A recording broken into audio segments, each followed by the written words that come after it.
സൂഫി കവിയായ ജലാലുദ്ദീൻ റൂമിയുടെ ഹൃദ്യമായ ഒരു വർത്തമാനമുണ്ട്. ഇവിടെ പറയുന്നത് ഇങ്ങനെയാണ്: കാവൽ മാലാഖമാരെ, നിങ്ങൾ ഉദ്യാനത്തിലേക്ക് വരൂ. ആര് പറഞ്ഞു മനുഷ്യന്റെ മനസ്സിൽ പൂക്കൾ വിരിയുകയില്ലെന്ന്? കാവൽ മാലാഖമാരെ, നിങ്ങൾ ഉദ്യാനത്തിലേക്ക് വരൂ. ആര് പറഞ്ഞു മനുഷ്യന്റെ മനസ്സിൽ പൂക്കൾ വിരിയില്ലെന്ന്? ഞാൻ പറയും, മനുഷ്യന്റെ മനസ്സിൽ സുഗന്ധവും മാധുര്യവുമുള്ള പൂക്കൾ വിരിയണമെങ്കിൽ എന്ത് ചെയ്യണമെന്നറിയാമോ? ദൈവം ഒന്ന് തൊടണം. ദൈവം തൊടുന്ന മനുഷ്യന്റെ മനസ്സിൽ ചന്തമുള്ള പൂക്കൾ വിരിയും. അത്തരം മനസ്സുകളൊക്കെ മനോഹരമായ മലർവാടികളായി തീരും. പള്ളി എന്ന് പറയുന്നത് വിശുദ്ധിയിലേക്ക് വളരുവാനുള്ള അനുഭവമാണ്. പോപ്പ് ഫ്രാൻസിസിൻ്റെ വിശുദ്ധിയെപ്പറ്റി പറയുന്ന ഹൃദ്യമായൊരു വാചകമുണ്ട്. അവിടെ പറയുന്നത് എങ്ങനെയാണ്: holiness means to let God write your history. Holiness means to let God write your history. നിങ്ങളുടെ ചരിത്രം എഴുതുവാൻ ദൈവത്തെ അനുവദിക്കുന്നതിന് പറയുന്ന പേരാണ് എന്നെന്ന് പറയുന്നത് വിശുദ്ധി എന്ന് പറയുന്നത്. നമ്മുടെ ചരിത്രം എഴുതുവാൻ ദൈവത്തെ അനുവദിക്കുക. ഒന്ന് ആലോചിച്ച് നോക്കിക്കേ, ദൈവം നമ്മുടെ ചരിത്രം എഴുതുന്ന അനുഭവം. നമുക്ക് ധാരാളം പേരുടെ ചരിത്രമൊക്കെ അറിയാം, അല്ലേ? നമുക്ക് ധാരാളം പേരുടെ ചരിത്രം അറിയാം. ഈ അടുത്ത സമയത്ത് ഒരു വീട്ടിൽ കൊടിയ കുടുംബകലഹം, അതിൻ്റെ പരിഹാരവുമായിട്ട് ചെന്നപ്പോഴാണ് അവിടുത്തെ കലഹത്തിൻ്റെ കാരണം അവിടുത്തെ അമ്മായിയമ്മയും മരുമകളും തമ്മിലാണ്. പൊരിഞ്ഞ പോര് നടക്കുന്ന വീടാണ്. അവിടെ ചെന്നപ്പം അമ്മായിയമ്മ പറയുകയാണ്, ഇവിടെ കെട്ടിക്കൊണ്ട് വന്നിട്ട് 2 വർഷമേ ആയുള്ളൂ, പക്ഷേ അച്ഛാ ഇവിടെ ചരിത്രം മൊത്തം എനിക്കറിയാം. പഠിച്ച കാലത്ത് നേരെ ചൊവ്വേ ചരിത്രം പഠിക്കാത്ത അമ്മച്ചിയാണ് പറയുന്നത്. മരുമോളുടെ ചരിത്രം മൊത്തം ആര് പഠിച്ചു വച്ചിരിക്കുകയാണ്? അമ്മായിമ്മ. അപ്പം തിരിച്ച് മരുമോള് പറയുന്നു, അച്ഛാ എനിക്കും അറിയാം ഇവരുടെ ചരിത്രം മുഴുവൻ, പക്ഷേ 10ലെയോ 12ലെയോ ഒക്കെ സർട്ടിഫിക്കറ്റ് എടുത്ത് നോക്കിയാൽ 2 പേർക്കും ചരിത്രത്തിന് തുലോ മാർക്ക് കുറവാണെങ്കിലും ജീവിതത്തിൽ ചരിത്രം പഠിക്കാനും ചരിത്രം ഉണ്ടാക്കാനും ചരിത്രം എഴുതാനും ഒക്കെ നമുക്കറിയാം. പക്ഷെ ഒരു കാര്യം ഓർക്കണം, ദൈവത്തിന് ചരിത്രം എഴുതാൻ ജീവിതത്തെ വിട്ടുകൊടുക്കുന്ന അനുഭവത്തിന് പറയുന്ന പേരാണ് എന്തെന്ന് പറയുന്നത്? വിശുദ്ധി. അപ്പം ദൈവം ചരിത്രം എഴുതണമെങ്കിൽ ദൈവം ഒരു മോശപ്പെട്ട വാക്ക് ഉപയോഗിക്കുമോ? ഇല്ല. അപ്പോൾ ദൈവത്തെ കൊണ്ട് നമ്മുടെ ചരിത്രം എഴുതിക്കണമെങ്കിൽ നമ്മുടെ ജീവിതം എന്തായി മാറണം? വിശുദ്ധിയായി മാറണം. അതുകൊണ്ടാണ് പോപ്പ് ഫ്രാൻസിസ് പറയുന്നത്, holiness means to let God write your history. ദൈവത്തെ അനുവദിക്കുകയാണ് നമ്മുടെ ചരിത്രം എഴുതുവാൻ. അങ്ങനെയാണെങ്കിൽ വിശുദ്ധിയെ പറ്റിയുള്ള ചില അനുഭവങ്ങളിലേക്ക്, ചില തലങ്ങളിലേക്ക് നമുക്കൊന്ന് ഒരുമിച്ച് സഞ്ചരിക്കാം. അതിനായിട്ട് ദൈവത്തിൻ്റെ സന്നിധിയിൽ ശരണപ്പെട്ടുകൊണ്ട് തിരഞ്ഞെടുക്കുന്ന വേദഭാഗം നമുക്കൊക്കെ സുപരിചിതമായ വേദഭാഗമാണ്. വിശുദ്ധ ലൂക്കോസ് എഴുതിയ സുവിശേഷം 2-ാം അധ്യായം 52-ാം വാക്യം. അവിടെ പറയുന്നുണ്ട്, യേശുവോ ജ്ഞാനത്തിലും വളർച്ചയിലും ദൈവത്തിൻ്റെയും മനുഷ്യരുടെയും കൃപയിലും മുതിർന്നു വന്നു. യേശുവോ ജ്ഞാനത്തിലും വളർച്ചയിലും ദൈവത്തിൻ്റെയും മനുഷ്യരുടെയും കൃപയിലും മുതിർന്നു വന്നു. വളരെ സുപരിചിതമായൊരു വേദഭാഗമാണ്, പുതിയ നിയമ ഭാഗമാണ്. നമുക്കൊക്കെ നന്നായിട്ട് വായിച്ച് അറിവുള്ളതാ. പക്ഷെ വിശുദ്ധിയെ പറ്റിയുള്ള ചില തലങ്ങൾ അവിടെ പറയുന്നുണ്ട്. ആ വാക്യത്തിൻ്റെ റേഞ്ച് എന്താണെന്നറിയാമോ? നമുക്കറിയാം, യേശു ക്രിസ്തുവിൻ്റെ ജീവിതകാലത്തെ 12 വയസ്സിന് ശേഷം പിന്നെ യേശു തമ്പുരാൻ പരിശുശ്രൂഷയ്ക്ക് ഇറങ്ങുന്നത് എത്രാമത്തെ വയസ്സിലാണ്? 30-ാമത്തെ വയസ്സിലാണ്. അപ്പോൾ ഈ 12 വയസ്സിനും 30 വയസ്സിനും ഇടയിലുള്ള 18 കൊല്ലക്കാലം യേശു തമ്പുരാൻ എവിടായിരുന്നു? വിശുദ്ധ വേദപുസ്തകത്തിൽ ഒന്നും പ്രതിപാദ്യ വിഷയങ്ങളില്ല. 1 മുതൽ 12 വയസ്സ് വരെയും 30 മുതൽ 33 വയസ്സ് വരെയും എന്ന് പറഞ്ഞാൽ 15 കൊല്ലത്തെ കാര്യമേ വേദപുസ്തകത്തിലുള്ളൂ. 18 കൊല്ലം എവിടെ പോയി? ക്രിസ്തുവിൻ്റെ 18 വർഷത്തെ ജീവിതത്തെ ഒറ്റ വാചകം കൊണ്ട് സുവിശേഷകാരന്മാർ ഒരുക്കുന്നു എന്നുള്ളതാണ് ഈ വാക്യത്തിൻ്റെ റേഞ്ച്. 15 വർഷത്തെ ജീവിതത്തെ പറ്റി ദിശാബോധം വിശുദ്ധ വേദപുസ്തകം നൽകുമ്പോൾ 18 വർഷത്തെക്കുറിച്ച് യേശു തമ്പുരാന്റെ ജീവിതത്തെക്കുറിച്ച് വേദപുസ്തകം ഒറ്റ വാചകത്തിൽ ഒതുക്കുകയാണ്. ആ വാചകമാണിത് എന്നുള്ളത് കൊണ്ട് തന്നെ അതിൻ്റെ വിസ്തൃതി എത്രമാത്രം ഉണ്ടെന്ന് നമ്മൾ തിരിച്ചറിയണം. വിശുദ്ധ ലൂക്കോസ് എഴുതിയ സുവിശേഷം 2-ാം അധ്യായം 52-ാം വാക്യം, യേശുവോ ജ്ഞാനത്തിലും വളർച്ചയിലും ദൈവത്തിൻ്റെയും മനുഷ്യരുടെയും കൃപയിലും മുതിർന്നു വന്നു. ഒരു ദേവാലയം വിശുദ്ധിയുടെ വഴിയാണ് തീർക്കുന്നതെങ്കിൽ വിശുദ്ധിയുടെ 4 വഴികൾ നമുക്കിവിടെ കണ്ടെത്തുവാൻ കഴിയും. അതിൽ ഒന്നാമത്തെ വഴി ഏതെന്ന് ചോദിച്ചാൽ ജ്ഞാനത്തിൻ്റെ വഴിയാണ്.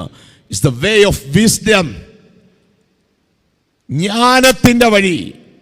നമുക്കറിയാം എന്താണ് ജ്ഞാനമെന്ന് ചോദിച്ചാൽ ഞാൻ പറയും, ബുദ്ധിയിൽ ദൈവം നിറയുന്ന അനുഭവത്തിന് പറയുന്ന പേരാണ് എന്നു പറയുന്നത് ജ്ഞാനമെന്ന് പറയുന്നത്.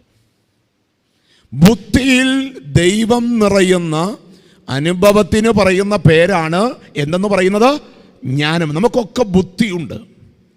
മൃഗങ്ങളും നമ്മളും തമ്മിലുള്ള വ്യത്യാസം എന്താ?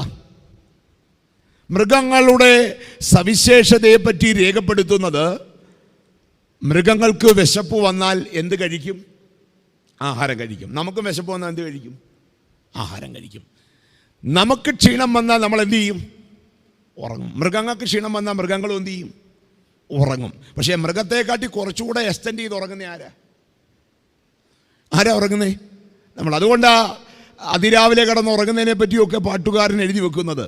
ഇനി മൃഗത്തിന് ഭയമുണ്ട്, നമുക്ക് എന്തുണ്ട്? ഭയമുണ്ട്. മൃഗങ്ങളും സന്താനങ്ങളെ ഉൽപ്പാദിപ്പിക്കുന്നു, നമ്മളും എന്ത് ചെയ്യുന്നു? സന്താന ഉൽപ്പാദനം നടക്കുന്നുണ്ട്. പക്ഷെ മനുഷ്യനും മൃഗവും തമ്മിലുള്ള വ്യത്യാസം എന്താ? മനുഷ്യന് സവിശേഷ ബുദ്ധിയുണ്ട്. നന്മയും തിന്മയും തിരിച്ചറിയാനുള്ള ബുദ്ധിയുണ്ട്. പക്ഷേ ഇന്നത്തെ മനുഷ്യൻ്റെ പല പ്രവർത്തനങ്ങളും കാണുമ്പോൾ ഈ സവിശേഷ ബുദ്ധി നഷ്ടപ്പെട്ടു പോയോ എന്ന് സംശയിക്കേണ്ടിയിരിക്കുന്നു. അപ്പോൾ മനുഷ്യൻ്റെ മസ്തിഷ്കത്തിൻ്റെ ബുദ്ധിയുടെ ശക്തി നമ്മൾ തിരിച്ചറിയണമെങ്കിൽ നമ്മൾ ഓർക്കണം പ്രിയപ്പെട്ടവരെ, നമ്മുടെ തലച്ചോറിൻ്റെ അപാര ശേഷി എന്താ അറിയോ? നമ്മുടെയൊക്കെ വീടുകളിൽ വാങ്ങിച്ചടുക്കി വെക്കാറുണ്ട് ബ്രിട്ടാനിക്ക എൻസൈക്ലോപീഡിയ. ഒന്നുകില്ലെങ്കിലും ഒരിക്കൽ പോലും തുറന്നിട്ടില്ലെങ്കിൽ പോലും ഇത് വാങ്ങിച്ച് നമ്മുടെ വീട്ടിൽ നമ്മുടെ സ്റ്റേറ്റസ് സിമ്പിളായിട്ട് വാങ്ങിച്ചടുക്കി വെക്കാറുണ്ട്. ഇത്തരം 5 എൻസൈക്ലോപീഡിയകൾ ഫീഡ് ചെയ്യാനുള്ള ശേഷി നമ്മുടെ തലച്ചോറിന് ഉണ്ട്. ഒരുപക്ഷെ അതിനെക്കുറിച്ച് പറയുന്നത് 2 ക്വിൻറ്റില്യൺ ബൈറ്റ് എന്നൊക്കെയാ. 2-ന് ശേഷം ഒരു 18 പൂജ്യം ഇട്ടാൽ എത്രയായിരിക്കും ആ സംഖ്യ? വീട്ടിൽ പോയി ഇട്ട് നോക്കണം കേട്ടോ. 2 എന്ന് പറഞ്ഞ സംഖ്യ എഴുതിയിട്ട് 18 പൂജ്യം ഇട്ടാൽ എത്രയാണെന്നോ സംഖ്യ, അത്രയും സാധനങ്ങൾ ശേഖരിച്ചു വെക്കാനുള്ള ശേഷി ആർക്കുണ്ട്? നമ്മുടെ തലച്ചോറിന് ഉണ്ട്. കുറച്ചുകൂടി ആധികാരികമായിട്ട് പറഞ്ഞാൽ 40 ഭാഷ പഠിക്കാനുള്ള ബുദ്ധി നമ്മുടെ തലച്ചോറിനുണ്ട്. ഒരു എൻസൈക്ലോപീഡിയ ശേഖരിച്ചു വെക്കാനുള്ള ശക്തിയുണ്ട്. 12 യൂണിവേഴ്സിറ്റി ഡിഗ്രികൾ നമുക്ക് ആർജിച്ചെടുത്ത് അതിൻ്റെ സിലബസ് സൂക്ഷിച്ചു വെക്കാനുള്ള കരുത്തുണ്ട്. 100 ബില്യൺ ന്യൂറോൺസ് ആണ് നമ്മുടെ തലച്ചോറിനെ അലങ്കരിക്കുന്നത്. മാത്രമല്ല, നമ്മുടെ തലച്ചോറിൽ നിന്ന് കൈകളിലേക്കും കാലുകളിലേക്കും ആശയങ്ങൾ സഞ്ചരിക്കുന്നത് 268 മൈൽ സ്പീഡിലാണ്. കൈ പൊക്കട എന്ന് പറയുമ്പോൾ 268 മൈൽ സ്പീഡിലാണ് തലച്ചോറിൽ നിന്ന് സന്ദേശം എവിടേക്ക് പോകുന്നത്?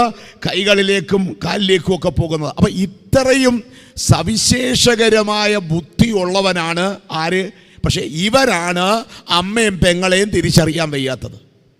ഇവനാണ് അപ്പനെയും അമ്മയും തിരിച്ചറിയാത്തത്. ഇവനാണ് സഹോദരനെ തിരിച്ചറിയാത്തത്. മനുഷ്യൻ അവൻ്റെ സവിശേഷമായ ബുദ്ധിയെ പണയം വെക്കുന്ന കാലത്തിലാണ് നമ്മളൊക്കെ ജീവിക്കുന്നത്. അങ്ങനാണെങ്കിൽ ഒരു ക്രിസ്ത്യാനി ജ്ഞാനം എന്താണെന്ന് മനസ്സിലാക്കണം. ജ്ഞാനം എന്താണെന്ന് 1 കൊരിന്ത്യർ 1-ാം അധ്യായം 30-ാം വാക്യത്തിൽ രേഖപ്പെടുത്തുന്നുണ്ട്. അവിടെ പറയുന്നു, നിങ്ങളോ അവനാൽ യേശുക്രിസ്തുവിൽ ഇരിക്കുന്നു, അവൻ നമുക്ക് ദൈവത്തിൽ നിന്ന് ജ്ഞാനവും നീതിയും ശുദ്ധീകരണവും വീണ്ടെടുപ്പുമായി തീർന്നു. പ്രശംസിക്കുന്നവൻ കർത്താവിൽ പ്രശംസിക്കട്ടെ.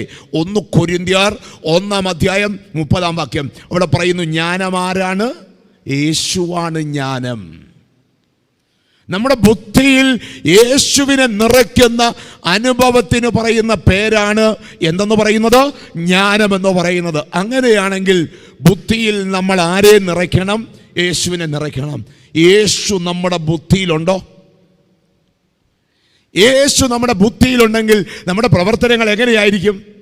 എത്ര ശാന്തവും സുന്ദരവും മനോഹരവും ജെന്റിലുമായി അത് മാറുമെന്ന് നമ്മളൊന്ന് ഓർത്തു നോക്കിക്കേ. അത് പുതിയ നിയമം മാത്രമല്ല പറയുന്നത്, യേശുക്രിസ്തു ജ്ഞാനമാണെന്ന് പഴയ നിയമവും നമ്മളെ പഠിപ്പിക്കുന്നുണ്ട്. യെശയ്യാ പ്രവചനം 11:2 അവിടെയാണ് ക്രിസ്തുവിനെ പറ്റി പരാമർശിക്കുന്നത്. ഈശായുടെ കുറ്റിയിൽ നിന്നുള്ള മുള അവിടെ പറയുന്നുണ്ട്, അവൻ ജ്ഞാനമാണ് എന്ന് യെശയ്യാ പ്രവചനം 11:2 രേഖപ്പെടുത്തുന്നുണ്ട്. അപ്പോൾ ജ്ഞാനം എന്താണെന്ന് നമ്മൾ തിരിച്ചറിഞ്ഞു. എന്താണ് ജ്ഞാനം? യേശുവാണ് ജ്ഞാനം. നമുക്ക് ബുദ്ധി ദൈവം തമ്പുരാൻ തന്നിട്ടുണ്ട്. പക്ഷെ ബുദ്ധി കൊണ്ട് ജ്ഞാനം ആർജിക്കണമെങ്കിൽ യേശു നമ്മുടെ ബുദ്ധിയിൽ വസിക്കണം.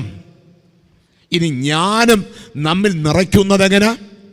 സദൃശവാക്യങ്ങൾ 11:7 അവിടെ പറയുന്നുണ്ട്, യഹോവ ഭക്തി ജ്ഞാനത്തിൻ്റെ ആരംഭമാണ്. ഭക്തി ജ്ഞാനത്തിൻ്റെ ആരംഭമാണ്. എന്താ ഈ ഭക്തി എന്ന് പറഞ്ഞ? ഞാൻ പറയും, ഭജ് എന്ന് പറയുന്ന റൂട്ട് വെർബിൽ നിന്നാണ് ഭക്തി എന്ന് പറയുന്ന പദം ഉണ്ടായത്. ഭജ്, അതിൽ നിന്നാ ഭുജ് എന്ന് പറഞ്ഞ പദം ഉണ്ടായത്. ഭുജിക്കുക, ഭജിക്കുക, പൂജിക്കുക. പൂജിക്കുക എന്ന് പറഞ്ഞ വാക്കിൻ്റെ അർത്ഥം എന്താ? പൂജിക്കുക എന്ന് പറഞ്ഞാൽ എന്താ? പൂജിക്കുക എന്ന് പറഞ്ഞാൽ എന്താ?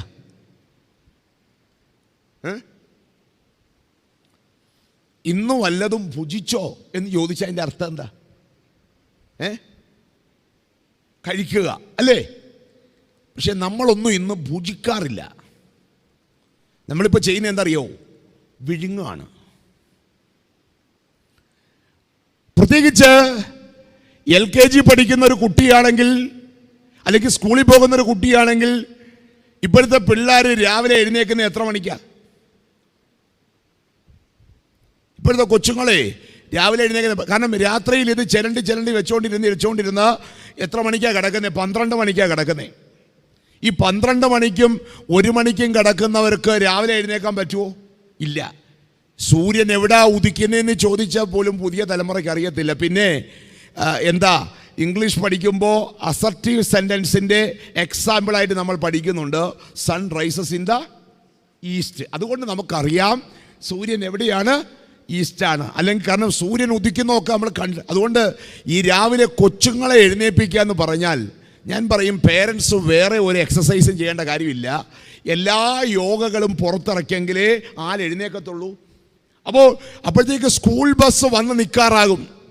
ഈ സ്കൂൾ ബസ് വന്ന് നിൽക്കാറാകുമ്പോൾ ഈ കൊച്ചിനെ വളരെ വേഗം ഒളിപ്പിച്ച് ഒരുക്കി കൊണ്ടുവന്ന് തയ്യാറാക്കി ബസ്സിലോട്ട് കയറ്റി വിടാൻ നേരം അമ്മ ഓർക്കുന്നേ, അയ്യോ കൊച്ചിന് എന്തു കൊടുത്തില്ല? ബ്രേക്ക്ഫാസ്റ്റ് കൊടുത്തില്ല. പെട്ടെന്ന് അമ്മ ചെയ്യുന്നത് എന്താ? അമ്മയ്ക്ക് ഭയങ്കര സങ്കടമല്ലേ ഈ കൊച്ചിനെ ഭക്ഷണം കൊടുക്കാതെ അങ്ങോട്ട് കയറ്റി വിട്ടാൽ? പെട്ടെന്ന് രാവിലെ ഉണ്ടാക്കിയ ഭക്ഷണം അങ്ങോട്ട് ഉരുട്ടി വായിലോട്ട് വെച്ചൊരൊറ്റ തള്ള ഈ കൊച്ച് എന്ത് ചെയ്യും? അങ്ങ് വിഴുങ്ങും. അപ്പോൾ കുട്ടിക്കാലത്തെ നമ്മൾ ഭക്ഷണം വിഴുങ്ങാൻ പഠിച്ചു. ഇനി അത് കഴിഞ്ഞോ? ജോലി കിട്ടിയാലോ? ഉദ്യോഗസ്ഥരായിട്ടുള്ളവർ തിങ്കളാഴ്ച രാവിലെ ഓഫീസിൽ പോകുന്നത് അല്ലെ സ്കൂളിൽ പോകുന്നത് എങ്ങനെയായിരിക്കും? എന്തൊരു ഹറിബറി ആയിട്ടായിരിക്കും പോകുന്നത്. ഓഫീസിൽ ചെന്നിട്ടാണ് ചോദിക്കുന്നത്, എന്താ രാവിലെ ബ്രേക്ക്ഫാസ്റ്റ് കഴിച്ചത്? അപ്പോൾ ഇരുന്ന് ആലോചിക്കുക, അപ്പമാണോ ദോശയാണോ? കാരണം ഇത് ഇറങ്ങിപ്പോയ സമയത്ത് ഓർത്തില്ല എന്താ പോയതെന്ന്. യഹൂദന്മാർ പെസക ഭക്ഷിക്കുന്നവണക്കാണ് രാവിലെ എന്ത് കഴിച്ചിട്ട് സ്കൂളിലോട്ട് ഓടി അല്ലെങ്കിൽ ഓഫീസിലേക്ക് ഓടിയത്. അപ്പോൾ അവിടെയും വിഴുങ്ങുകയാണ്. ഇനി നമ്മൾ വിചാരിക്കും ഒരവധി കിട്ടുമ്പോൾ അല്ലെ ഒരവധി എടുത്ത് ഏതെങ്കിലും കല്യാണത്തിന് പോയി നന്നായിട്ടിരുന്നൊന്ന് പൂജിക്കാമെന്ന് വിചാരിച്ചാൽ കേറ്ററിങ്ങുകാരെ സമ്മതിക്കുമോ? ഇല്ല. കാരണം എന്താ? 10 മിനിറ്റ് കൊണ്ട് നമ്മളെ ഇരുത്തി ഇലയിട്ട് മുഴുവൻ വിഭവങ്ങളും വിളമ്പി നമ്മളെ ഇതൊക്കെ കണ്ടു കൊതിപ്പിച്ചിട്ട് വളരെ വേഗം തന്നെ എഴുന്നേൽപ്പിച്ച് വിടുന്ന വലിയൊരു കലയാണ് എന്തെന്നറിയപ്പെടുന്നത്, കേറ്ററിംഗ് എന്നറിയപ്പെടുന്നത്. കാരണം നമ്മൾ വല്ലതും ഇരുന്ന് പൂജിക്കാൻ തുടങ്ങിയാൽ അവൻ്റെ കേറ്ററിംഗ് 3-ൻ്റെ അന്ന് എന്ത് ചെയ്യും, പൂട്ടേണ്ട വരും. അതുകൊണ്ട് അവിടെ ചെന്നാലും നമുക്ക് കഴിക്കാൻ പറ്റുന്നുണ്ടോ? ഇല്ല. അവിടെയും എന്താ സംഭവിക്കുന്നത്? വിഴുങ്ങലാണ്. അതുകൊണ്ടാണ് ഇന്ന് ഏറ്റവും അധികം രോഗികൾ രൂപപ്പെട്ടു വരുന്നത് ഗ്യാസ്ട്രോ എൻട്രോളജിയുമായി ബന്ധപ്പെട്ട. MBBS കഴിഞ്ഞ കൊച്ചുങ്ങളുണ്ടെങ്കിൽ ഹയർ സ്റ്റഡീസിന് പോകാൻ വേണ്ടി വേറെ ഒരു ബ്രാഞ്ച് നിങ്ങൾ നോക്കേണ്ട കാര്യമില്ല. ഈ ബ്രാഞ്ച് അങ്ങ് തിരഞ്ഞെടുത്താൽ മതി, ഇഷ്ടംപോലെ വർക്ക് കിട്ടിക്കോളും. കാരണം ഇന്ന് പൂജിക്കുന്നില്ല. പൂജിക്കുക എന്ന് പറഞ്ഞാൽ എന്താണെന്നറിയാമോ? ഒരു ഭക്ഷണ പദാർത്ഥം വായിലിട്ട് ചവച്ചരച്ച് രുചി അറിഞ്ഞ് ഭക്ഷിക്കുന്നതിന് പറയുന്ന പേരാണ് എന്തെന്ന് പറയുന്നത്? പൂജിക്കുക എന്ന് പറയുന്നത്. ഇന്ന് പൂജിക്കുന്ന പരിപാടിയില്ല. നടക്കുന്ന മുഴുവൻ എന്താണ്? വിഴുകലാണ്. ആരാധനയിൽ ഭജന എന്ന് പറഞ്ഞാൽ എന്താണ്? ദൈവത്തെ ആസ്വദിച്ച് രുചിച്ചറിഞ്ഞ് ആരാധിക്കുന്ന അനുഭവത്തിന് പറയുന്ന പേരാണ് എന്തെന്ന് പറയുന്നത്? ഭജന എന്ന് പറയുന്നത്. ഒരു പള്ളിയിൽ നടക്കുന്നത് ഭജനയാണ്. കാരണം എന്താ? ദൈവത്തെ രുചിച്ചറിയുന്ന അനുഭവമാണ് ആരാധന. ഇന്ന് നമ്മുടെ സമൂഹത്തിൽ ഇത് നടക്കുന്നില്ല. വീട്ടിൽ പ്രാർത്ഥനകളിൽ ദൈവത്തെ ആരാധിച്ച് അനുഭവിച്ച് അറിയുന്നില്ല. അതിൻ്റെ ദഹനക്കേടൊക്കെ ഇന്നത്തെ സമൂഹത്തിലുണ്ട്. അപ്പോൾ ഭക്ഷണം രുചിച്ചറിഞ്ഞില്ലെങ്കിൽ ഗ്യാസ്ട്രിക് പ്രോബ്ലം ഉണ്ടാകുന്നത് പോലെ തന്നെ ആരാധനയിൽ ശരിയായ ഭജന നിർവഹിക്കുന്നില്ല എങ്കിൽ അവിടെ ശക്തമായ പ്രതിസന്ധി ഉണ്ടാകും. അതുകൊണ്ടാണ് നമ്മൾ ഓർത്തിരിക്കേണ്ടത്, ഒരു മനുഷ്യൻ ഭക്തനായി തീരുന്നത് എപ്പോഴാന്ന് ചോദിച്ചാൽ വേഷം കൊണ്ടല്ല. പുരോഹിതനായ ഞാൻ ഈ വേഷമിട്ടുകൊണ്ട് നടന്നാൽ പുരോഹിതനാകത്തില്ല. എൻ്റെ ഉള്ളിലെ ഭക്തി ദൈവത്തെ അറിയുമ്പോഴാണ്. അതുകൊണ്ടാണ് യേശു തമ്പുരാൻ പരീശ പ്രമാണിമാരുടെയും ശാസ്ത്രിമാരുടെയും മുഖത്ത് നോക്കിക്കൊണ്ട് പറഞ്ഞത് വെള്ള തേച്ച ശവക്കല്ലറകളെ എന്ന് പറയുന്നതിൻ്റെ കാരണം അതാണ്. ഒരു ക്രിസ്ത്യാനി രൂപം കൊണ്ടോ ഭാവം കൊണ്ടോ മുണ്ടുടുപ്പ് കൊണ്ടോ വേഷങ്ങൾ കൊണ്ടോ റിച്വൽസിൽ പങ്കെടുത്തത് കൊണ്ടോ ഭക്തനാകത്തില്ല. അവൻ ഭക്തനാകുന്നത് എപ്പോഴാണ്? ദൈവത്തെ ആസ്വദിച്ച് അറിയുമ്പോഴാണ്. അതുകൊണ്ടാണ് യേശു തമ്പുരാൻ കാപട്യത്തെ കുറിക്കാൻ വേണ്ടി ഉപയോഗിക്കുന്ന ഒരു കാർഷിക പദമുണ്ട്. എന്താണെന്നറിയാമോ? കള എന്നാ പറയുന്നത്. കള. കൃഷി ചെയ്യുന്നവർക്കറിയാം കളയും വിളയും തമ്മിലുള്ള വ്യത്യാസം. കളയെന്ന് പറഞ്ഞ വാക്കിൻ്റെ അർത്ഥം കളയേണ്ടതാണ് കള, വിളയേണ്ടതാണ് വിള. അല്ലെ, നെൽകൃഷിയൊക്കെ ചെയ്യുന്നവർക്കറിയാം. നെൽപ്പാടത്ത് ചെന്ന് കഴിഞ്ഞാൽ അവിടെ നെല്ലുകൊണ്ട് പിന്നെ എന്ത് കാണും? കളയും കാണും. പഴയ കാലത്ത് ഈ കള പറിക്കാനായിട്ട് വളമിടുന്നതിന് മുമ്പ് എന്ത് ചെയ്യുമായിരുന്നു? കള പറിക്കുമായിരുന്നു. കള പറിക്കുവാനായിട്ട് ആളിനെ വെക്കുമായിരുന്നു. നമ്മൾ ഇന്നത്തെ കാലത്ത് ആലോചിച്ച് നോക്കിക്കേ, ഇന്നത്തെ പിള്ളേരെ വല്ലതും ഈ നെൽപ്പാടത്തോട്ട് വിട്ടിട്ട് പോയി കള പറിക്കാൻ പറഞ്ഞാൽ അവരെന്ത് ചെയ്യും? അന്തസ്സായിട്ട് നെല്ലും പിഴുതുകൊണ്ടിഞ്ഞ് തിരിച്ചു പോയി. അവർക്ക് നെല്ല് ഏതാ കള ഏതാന്ന് തിരിച്ചറിയാനുള്ള ശേഷിയോ അറിവോ ഇല്ല. അത് ഇന്നത്തെ ഒരു പ്രതിസന്ധിയാണ്. എന്നാൽ യേശു തമ്പുരാൻ്റെ നാട്ടിൽ ഏറ്റവും അധികം കൃഷി ചെയ്തിരുന്നത് നെല്ലായിരുന്നോ ഗോതമ്പായിരുന്നോ? ഗോതമ്പായിരുന്നു. അതുകൊണ്ട് ഗോതമ്പ് പാടത്ത് ഉപയോഗിക്കുന്ന ഒരു പദമാണ് കളയെ കുറിക്കാൻ വേണ്ടി യേശു തമ്പുരാൻ ഉപയോഗിച്ചത്.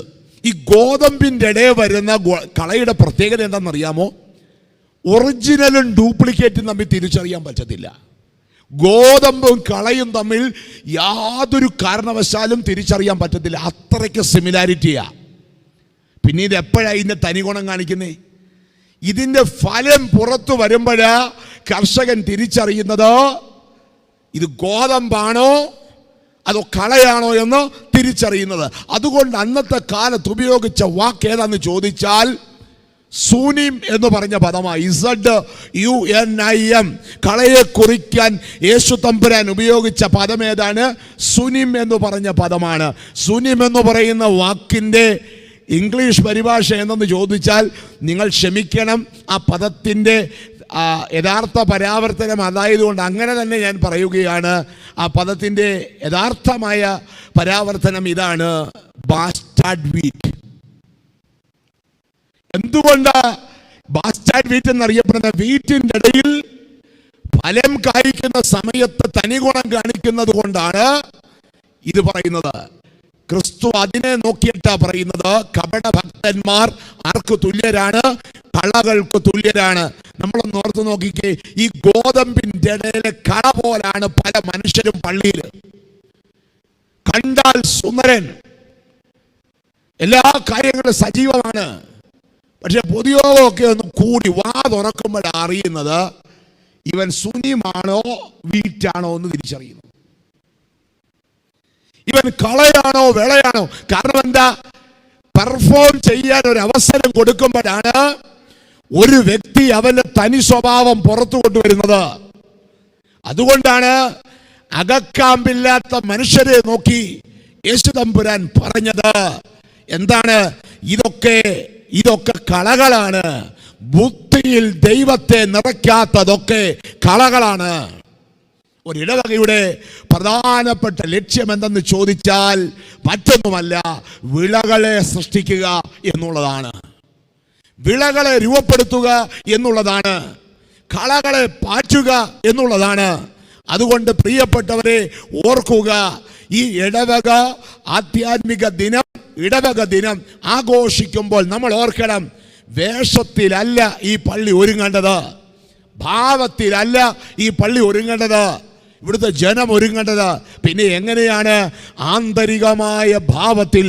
യേശുവിനെ കൊണ്ട് ഒരിക്കലും പറയിപ്പിക്കരുത് മൈലപ്ര ഇടവകയിലെ ഈ ഇടവകക്കാരൻ ഒരു ശൂന്യമാണെന്ന് പറയിപ്പിക്കരുത്.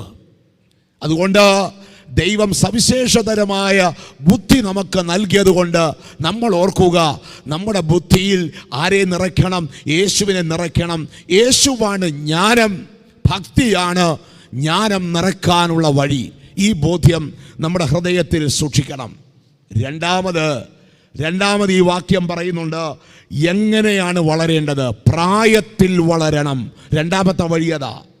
പ്രായത്തിൽ വളരുക എന്ന് പറഞ്ഞാൽ എന്താ? പ്രായത്തിൽ വളരുക.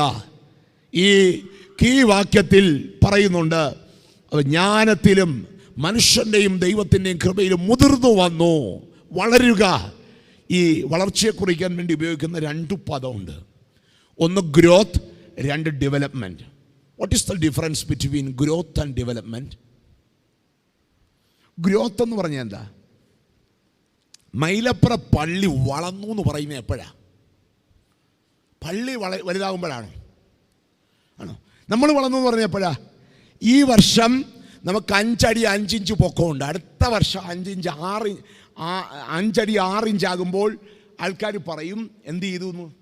വളർന്നു എന്ന് അല്ലേ? മേപ്പോട്ടുള്ള വളർച്ച, അത് ഗ്രോത്താ. ഞാൻ പറയും പള്ളിക്ക് ഗ്രോത്ത് അല്ല വേണ്ടത്. പിന്നെന്താണെന്നറിയാവോ? എന്താ ഡെവലപ്മെൻ്റ് എന്ന് പറഞ്ഞാൽ? തടി വെക്കുന്നതിന് പറയുന്ന പേരാണ്. മേപ്പോട്ട് വളരുന്ന ഗ്രോത്ത് ആണെങ്കിൽ തടി വെക്കുന്നതാണോ ഡെവലപ്മെൻറ്റ്? അല്ല. പിന്നെ ഡെവലപ്മെൻ്റ് എന്ന് പറഞ്ഞാൽ എന്താണ്? അതായത് ഒരു മനുഷ്യൻ്റെ സമഗ്ര വളർച്ചയ്ക്ക് പറയുന്ന പേരാണ് എന്തെന്ന് പറയുന്നത്? ഡെവലപ്മെൻ്റ് എന്ന് പറയുന്നത്. ഒരു രാജ്യം വികസിത രാജ്യമാകുന്ന എപ്പോഴാ? ഒരു മേഖല വികസിക്കുമ്പോഴാണോ? അല്ല. പിന്നെ എന്താണ്? ആ രാജ്യത്തിൻ്റെ സമഗ്ര മേഖലകളും വികസിക്കുമ്പോഴാ ആ രാജ്യത്തെ എന്തെന്ന് പറയുന്നത്? ഡെവലപ്ഡ് കൺട്രി എന്ന് പറയുന്നതിൻ്റെ കാരണം. അപ്പോൾ ഡെവലപ്പ് ചെയ്യുക എന്ന് പറഞ്ഞാൽ സമഗ്രമായി ആത്മശരീര മനസ്സുകളുടെ വളർച്ചയ്ക്ക് പറയുന്ന പേരാണ് എന്നു പറയുന്നത്. It's A holistic development. അപ്പോൾ ഈ ഇടവക ഓരോ വർഷം പിന്നിടുമ്പോഴും മൈലപ്ര ഇടവക വളർന്നു എന്ന് പറയുന്നത് തേക്കുംതടി വെച്ച് ഇത് സീൽ ചെയ്യുമ്പോഴല്ല പള്ളി വളരുന്നത്, വലിയ വാതിലുകൾ വെക്കുമ്പോഴല്ല പള്ളി വളരുന്നത്. ഇനി നിങ്ങൾ ഈ പള്ളി പൊളിച്ച് ഇതിനെക്കാട്ടി വലിയ പള്ളി വെക്കുമ്പോഴല്ല പള്ളി വളരുന്നത്. പിന്നെ എപ്പോഴാണ്? അവിടുത്തെ ജനങ്ങൾ ആത്മശരീര മനസ്സുകളോടെ ദൈവത്തെ ആരാധിക്കുന്ന ജനമായി തീരുമ്പോഴാണ് എന്തു വളരുന്നത്? പള്ളി വളരുന്നത്. നമുക്കറിയാം ഈ വളർച്ചയെ കുറിക്കുമ്പോൾ വളർച്ചയ്ക്ക് ഭക്ഷണം ആവശ്യമാണ്. വളരാൻ എന്ത് ആവശ്യമാണ്? ഭക്ഷണം ആവശ്യം അല്ലേ? സമഗ്രത വളർച്ചയ്ക്ക്. അവിടെ നമ്മൾ ഓർത്തിരിക്കണം, 2 തരം ഭക്ഷണത്തെ പറ്റി വിശുദ്ധ വേദപുസ്തകത്തിൽ കാണാൻ കഴിയും. അതായത് യേശു തമ്പുരാൻ നോമ്പൊക്കെ കഴിഞ്ഞ് വരുമ്പോൾ പിശാച് കല്ല് കാണിച്ചിട്ട് പറയുന്നു ഇത് കഴിച്ചാൽ എന്തു മാറും? വിശപ്പ് മാറും. അപ്പോൾ ദൈവം പറയുന്നുണ്ട് എന്താണ്? നിനക്ക് വിശക്കുന്നല്ലോ എന്ന് കാണിച്ച് കല്ല് കാണിക്കുക, ഈ കല്ലുകളെ അപ്പമാക്കുക എന്ന് പറയുന്നുണ്ട്. അവിടെ യേശുവമ്പുരാൻ പറയുന്നു, മനുഷ്യൻ അപ്പം കൊണ്ട് മാത്രമല്ല ദൈവത്തിൻ്റെ വായിൽ നിന്ന് വരുന്ന സകല വചനവും എന്ന് പറഞ്ഞാൽ ഒരു മനുഷ്യൻ്റെ വളർച്ചയ്ക്കാവശ്യം ഭക്ഷണം മാത്രമല്ല, വചനം കൊണ്ടുകൂടിയാണ്. ഇസ്രായേൽ മക്കൾ കനാൻ നാട്ടിലേക്ക് യാത്ര ചെയ്തപ്പോൾ അവർക്ക് വിശന്നപ്പോൾ കഴിക്കാൻ കൊടുത്ത ഭക്ഷണം ഏതാ? ഇസ്രായേൽ മക്കൾക്ക് കനാൻ നാട്ടിലേക്കുള്ള യാത്രയിൽ വിശന്നപ്പോൾ അവർക്ക് കഴിക്കാൻ കൊടുത്ത ഭക്ഷണം ഏതാ? മന്നാണ്, അല്ലേ? മന്ന. അവർ പിറുപിറുത്തപ്പോൾ മോശ ദൈവത്തോട് പ്രാർത്ഥിച്ചു. പുറപ്പാട് പുസ്തകം 16-ാം അധ്യായത്തിലുണ്ടത്. അതുകൊണ്ട് ഞാൻ അതിന് ചേർത്ത് കൊടുത്ത ഒരു പേര് ഇതാണ്, അത് പിറുപിറുക്കലിൻ്റെ അപ്പമാണ്. കാരണം എന്താ? വഴി നടത്തിയ ദൈവത്തിനെതിരെ ജനം പിറുപിറുത്ത് വിശന്നപ്പോൾ മോശ പ്രാർത്ഥിച്ചപ്പോൾ കൊടുത്ത ഭക്ഷണമാണ് ഇത്, മന്ന. അതുകൊണ്ട് ആ അർത്ഥത്തിൽ മന്ന എന്തിൻ്റെ അപ്പമാണ്? പിറുപിറുക്കലിൻ്റെ അപ്പമാണ്. മാത്രമല്ല അത് വൈറ്റ് ക്രിസ്റ്റൽ പോലെയുള്ള ഭക്ഷണമായിരുന്നു. അതിൻ്റെ എനർജി എന്ന് പറഞ്ഞാൽ വളരെ പവർഫുള്ള ഗ്ലൂക്കോസിൻ്റെ 2 മോളിക്യൂൾസ് വീതം ചേർന്ന ഡെലീഷ്യസ് ആയിട്ടുള്ള റിച്ച് ആയിട്ടുള്ള ഫുഡായിരുന്നു ഏത്? മന്ന എന്നുള്ളത്. അതുകൊണ്ട് ആ ജനത്തിന് വിശുദ്ധ വേദപുസ്തകത്തിൽ ആ ജനത്തിന് ഡയറ്റിംഗ് കൊടുക്കുന്നുണ്ട്. നമ്മൾ എപ്പോഴാണ് ഡയറ്റിംഗ് നോക്കുന്നേ? എപ്പോഴാ? ശരീരമൊക്കെ വല്ലാതെ വണ്ണം വെക്കുമ്പോഴാണ് നമ്മുടെ മനസ്സിൽ ആഗ്രഹിക്കുന്നത് എന്ത് ചെയ്യണമെന്ന്? ഡയറ്റിംഗ് എന്തിനു വേണ്ടിയാ? ആരോഗ്യമുള്ളൊരു തലമുറ രൂപപ്പെട്ടു വരാൻ വേണ്ടിയാ. അപ്പോൾ ഇസ്രായേൽ മക്കൾക്ക് ദൈവം തമ്പുരാൻ എന്തു കൊടുക്കുന്നുണ്ട്? ഡയറ്റ്. കാരണം എന്താ അറിയോ? ഇത് ടേസ്റ്റി ഫുഡാണ്, റിച്ച് ഫുഡാണ്.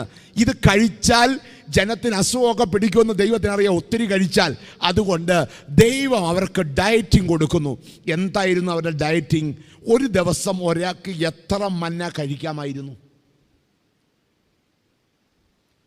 ഒരു ദിവസം ഒരാൾക്ക് എത്ര മന്ന കഴിക്കായിരുന്നു? എടങ്ങഴി മന്ന. പക്ഷേ ഇതിൻ്റെ ടേസ്റ്റ് അറിഞ്ഞപ്പോൾ ഉണ്ടല്ലോ, മനുഷ്യനങ്ങ് ആർത്തി കൂടി. അവരെന്ത് ചെയ്തു?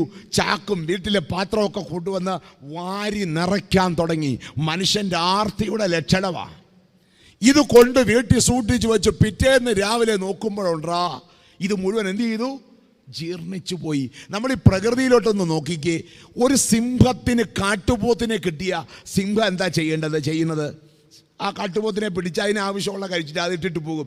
ബാക്കി ചെന്നാ കഴിക്കും, കഴുകൻ കഴിക്കും, പക്ഷികൾ കഴിക്കും. ഇനി നമ്മളെങ്ങാണോ ആ കാട്ടുപോത്തിനെ പിടിക്കുന്നിരിക്കട്ടെ, ഇപ്പം പിടിച്ച അകത്ത് കിടക്കും. അഥവാ പിടിച്ചാൽ നമ്മൾ എന്ത് ചെയ്തേനെ?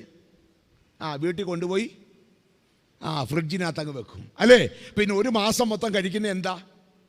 ഒരു മനുഷ്യനും കൊടുക്കത്തില്ല ഈ കാട്ടുപോത്തിനെ. കാരണം എന്താ? നമ്മുടെയൊക്കെ ജീവിതശൈലി അതാ, കിട്ടിയതെല്ലാം. അതുകൊണ്ടാ പല വീടിൻ്റെയും ഫ്രിഡ്ജ് നോക്കിക്കഴിഞ്ഞാൽ നിറഞ്ഞ് തുറുമ്പിയിരിക്കുക. നമ്മുടെ ചെറുവിരൽ വല്ലതും ആ ഡോറിലൊന്ന് തട്ടാങ്കിൽ ഇത് തെറിച്ചിഞ്ഞു പോരും.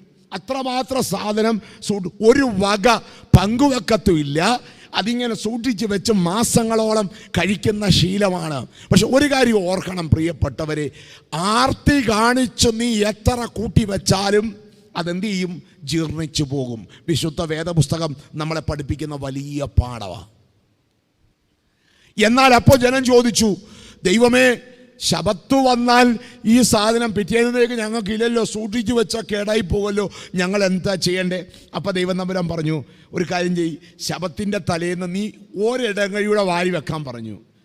വാരി വെച്ചു. പിറ്റേന്ന് നോക്കുമ്പോൾ അത് കേടായിട്ടേ ഇല്ല. അപ്പം ഒരു കാര്യം നമ്മൾ ഓർത്താൽ മതി, ന്യായമായ നീതിയുള്ള വകയൊന്നും നമ്മളിൽ നിന്ന് നശിച്ചു പോകത്തില്ല. ദൈവജനം ഓർത്തിരിക്കേണ്ട പ്രധാനപ്പെട്ട പാഠം അതാ പ്രിയപ്പെട്ടവരെ. അന്യായമായി നമ്മുടെ ജീവിതത്തിൽ എന്തെങ്കിലും ഉണ്ടോ? മന്ന ജീർണിച്ചതുപോലെ ജീർണിച്ചു പോകും. ഇടവക ദിനം കൊണ്ടാടുന്ന എൻ്റെ പ്രിയപ്പെട്ട ജനമേ, എനിക്ക് പറയുവാനുള്ളത് ഇതാണ്. നമ്മുടെ ജീവിതത്തിൽ എന്തെങ്കിലും അന്യായമായിട്ടുണ്ടെന്നുണ്ടെങ്കിൽ, അതുകൊണ്ടാണ് സക്കായി പറഞ്ഞത് എന്താ? കർത്താവേ, ഞാൻ അന്യായമായിട്ട് നേടിയിട്ടുണ്ട്. യേശു ജീവിതത്തിൽ വന്നപ്പോൾ അവൻ തിരിച്ചറിഞ്ഞു ഇത് ജീർണിക്കുന്ന സാധനമാണ്. അവൻ പറഞ്ഞു, ഞാൻ അങ്ങ് തിരിച്ചു കൊടുത്തേക്കാം. അതുകൊണ്ട് നമ്മൾ ഓർക്കുക പ്രിയപ്പെട്ടവരെ, മന്ന കഴിച്ചവൻ ആർത്തി ഉണ്ടായി, മന്ന പിറുപിറുക്കലിൻ്റെ അനുഭവം ഉണ്ടായി, അത് സ്വാർത്ഥിയോടെ സൂക്ഷിച്ചു വെച്ചവന് ജീർണത ഉണ്ടായി. എന്നാൽ യേശു തമ്പുരാൻ പറയുന്നു ജീവൻ്റെ അപ്പം. ജീവൻ്റെ അപ്പത്തിൻ്റെ പ്രത്യേകത എന്താ? ഞാൻ പറയും, അത് പിറുപിറുക്കലിൻ്റെ അപ്പമല്ല, സമർപ്പണത്തിൻ്റെ അപ്പമാണ്. ഗെത്സമനയിൽ യേശു തമ്പുരാൻ കല്ലിന്മേൽ മുട്ടുകുത്തി പ്രാർത്ഥിക്കുന്നു, ദൈവമേ എൻ്റെ ഹിതമല്ല, പിന്നെ ആരുടെ ഹിതമാ? നിന്റെ ഹിതം പോലെ ഭവിക്കട്ടെ. സമർപ്പിക്കപ്പെട്ട അപ്പമാണ്. അതുകൊണ്ടാണ് നമുക്ക് മനസ്സിലാക്കാൻ കഴിയുന്നത്, വിശുദ്ധ യോഹന്നാന്റെ സുവിശേഷം 6-ാം അധ്യായം 58-ാം വാക്യം, ഈ അപ്പം തിന്നുന്നവൻ എന്നേക്കും ജീവിക്കും. അവന് വിശക്കത്തില്ല. കാരണം എന്താ? വിശക്കാതിരിക്കുന്നതിൻ്റെ കാരണം എന്താ? അത് സംതൃപ്തിയുടെ അപ്പമാണ്. മന്ന കഴിച്ചവൻ ആർത്തി ഉണ്ടായി. നിത്യജീവന്റെ അപ്പമായ വിശുദ്ധമായ ഈ അനുഭവം അനുഭവിച്ചറിഞ്ഞപ്പോൾ നമ്മൾ ഓർത്തിരിക്കണം എൻ്റെ പ്രിയപ്പെട്ടവരെ, അവിടെ നമുക്ക് കാണുവാനായിട്ട് കഴിയും, അവിടെ നമുക്ക് മനസ്സിലാക്കുവാൻ തക്കവണ്ണം സാധിക്കും. അതായത് അത് ദൈവികമായ തൃപ്തിയുടെ അനുഭവമായിട്ട് മാറുന്നു. ഇന്ന് ധാരാളം മനുഷ്യർ തൃപ്തിയില്ലാതെ കഴിയുന്നുണ്ട്. അതിൻ്റെ കാരണം ഈ ദൈവിക അനുഭവത്തിലേക്ക് മടങ്ങി വരാത്തതാണ്. അതുകൊണ്ട് നമ്മൾ വളരേണ്ടത് ദൈവവചനത്തിൽ അധിഷ്ഠിതമായാണ്. അതുകൊണ്ട് ഒരാരാധനയിൽ പങ്കെടുക്കുന്ന ഒരു മനുഷ്യന് അവന് വേദശാസ്ത്രപരമായി, ആരാധനപരമായി, കാനോനികമായി ഒക്കെയുള്ള സംതൃപ്തി ജീവിതത്തിൽ ഉണ്ടാകുന്നു. ഒരു ദേവാലയം മനുഷ്യൻ്റെ ഉള്ളിൽ സൃഷ്ടിക്കുന്ന ഏറ്റവും ശക്തമായ വികാരം അതാണ്. ആരാധനയിൽ പങ്കെടുക്കുന്നവൻ സംതൃപ്തനായിരിക്കും. അതുകൊണ്ടാ കുരിശിൽ കടന്ന് 33 വയസ്സുകാരൻ പറയുന്നത്, മരിക്കാൻ നേരം എനിക്ക് തൃപ്തനായി. ഒരു ഇടവക, അതിൻ്റെ ഇടവക ദിനം കൊണ്ടാടുമ്പോൾ പ്രായത്തിൽ വളരുക എന്നുള്ളത് ജനങ്ങളെ പഠിപ്പിക്കേണ്ടത് അവരെ തൃപ്തരാക്കുക എന്ന വലിയ ദൗത്യത്തിലേക്കാണ്, തൃപ്തിയാകുക എന്ന അനുഭവത്തിലേക്കാണ്. ഈ തലത്തിലേക്ക് നമുക്ക് വളരുവാൻ തക്കവണ്ണം നമുക്ക് സാധിക്കണം. മൂന്നാമത് ഈ ദേവാലയത്തിൻ്റെ ഉത്തരവാദിത്തം, അതായത് ദേഹത്തെ ദേവാലയമാക്കുക എന്നുള്ളതാണ്. ദേഹത്തെ ദേവാലയമാക്കുക എന്നുള്ളതാണ്. കാരണം എന്താണെന്നറിയാമോ? നമുക്കിവിടെ മനസ്സിലാക്കുവാനായിട്ട് സാധിക്കും. അതായത് ദൈവപ്രീതി, ഒരു ശരീരം ദൈവപ്രീതിയിലായി തീരണമെങ്കിൽ ദേഹത്തെ ദേവാലയമാക്കണം. മൈലപ്ര പള്ളി കൂദാശ ചെയ്തത് എന്തുപയോഗിച്ച? വിശുദ്ധ മൂറോൻ ഉപയോഗിച്ച. ഇവിടുത്തെ ജനങ്ങളെ കൂദാശ ചെയ്തത് എന്തുവെച്ചാണ്? വിശുദ്ധ മൂറോൻ ഉപയോഗിച്ച. അപ്പോൾ പള്ളി സൂക്ഷിക്കുന്ന പോലെ സൂക്ഷിക്കേണ്ട ഒന്നാണ് എന്തെന്നറിയപ്പെടുന്നത്? പള്ളി സൂക്ഷിക്കുന്ന പോലെ സൂക്ഷിക്കപ്പെടേണ്ട ഒന്നാണ് എന്തെന്നറിയപ്പെടുന്നത്. മനുഷ്യ ശരീരത്തെ പറ്റി വളരെ വ്യത്യസ്തമായ കാഴ്ചപ്പാട് ഈ ലോകത്തിലുണ്ട്. പ്രത്യേകിച്ച് ഭാരതീയ പാരമ്പര്യത്തിൽ പറയുന്നത് മനുഷ്യൻ്റെ ശരീരം 7 ധാതുക്കൾ കൊണ്ടാണ് രൂപപ്പെട്ടത് എന്ന. ത്വക്ക്, മാംസം, രുധിരം, മജ്ജ, അസ്ഥി, മലം, മൂത്രം, ഇത്രയും സാധനം ചേരുമ്പോഴാണ് ആരുണ്ടായി വെച്ചിരിക്കുന്നത്? നമ്മുടെ ശരീരം രൂപപ്പെട്ടു വരുന്നത്. ഈ ശരീരത്തിൻ്റെ സാധ്യതയെപ്പറ്റിയും പരിമിതിയെപ്പറ്റിയും ഏറ്റവും തിരിച്ചറിഞ്ഞൊരു കാലമാണ്. എത്രയോ മനുഷ്യര് 3 പോളിത്തീൻ ബാഗിനകത്ത് മടക്കി വെച്ച് കല്ലറയിലേക്ക് കൊണ്ട് വലിച്ചെറിയപ്പെടുന്ന, ഉറ്റവരില്ലാതെ ഉടയവരില്ലാതെ മരുഭൂമിയിലും അല്ലാത്ത സ്ഥലങ്ങളിലും മനുഷ്യൻ അവൻ്റെ ശരീരത്തിൻ്റെ പരിമിതി തിരിച്ചറിഞ്ഞൊരു കാലത്തിൻ്റെ നടുവിലാണ് നമ്മൾ ജീവിക്കുന്നത്. എന്നാൽ നമ്മൾ ആരാണെന്ന് പഠിപ്പിക്കുന്ന വേദവാക്യമുണ്ട് പ്രിയപ്പെട്ടവരെ. 1 കൊരിന്ത്യർ 6-ാം അധ്യായം 19-ാം വാക്യം.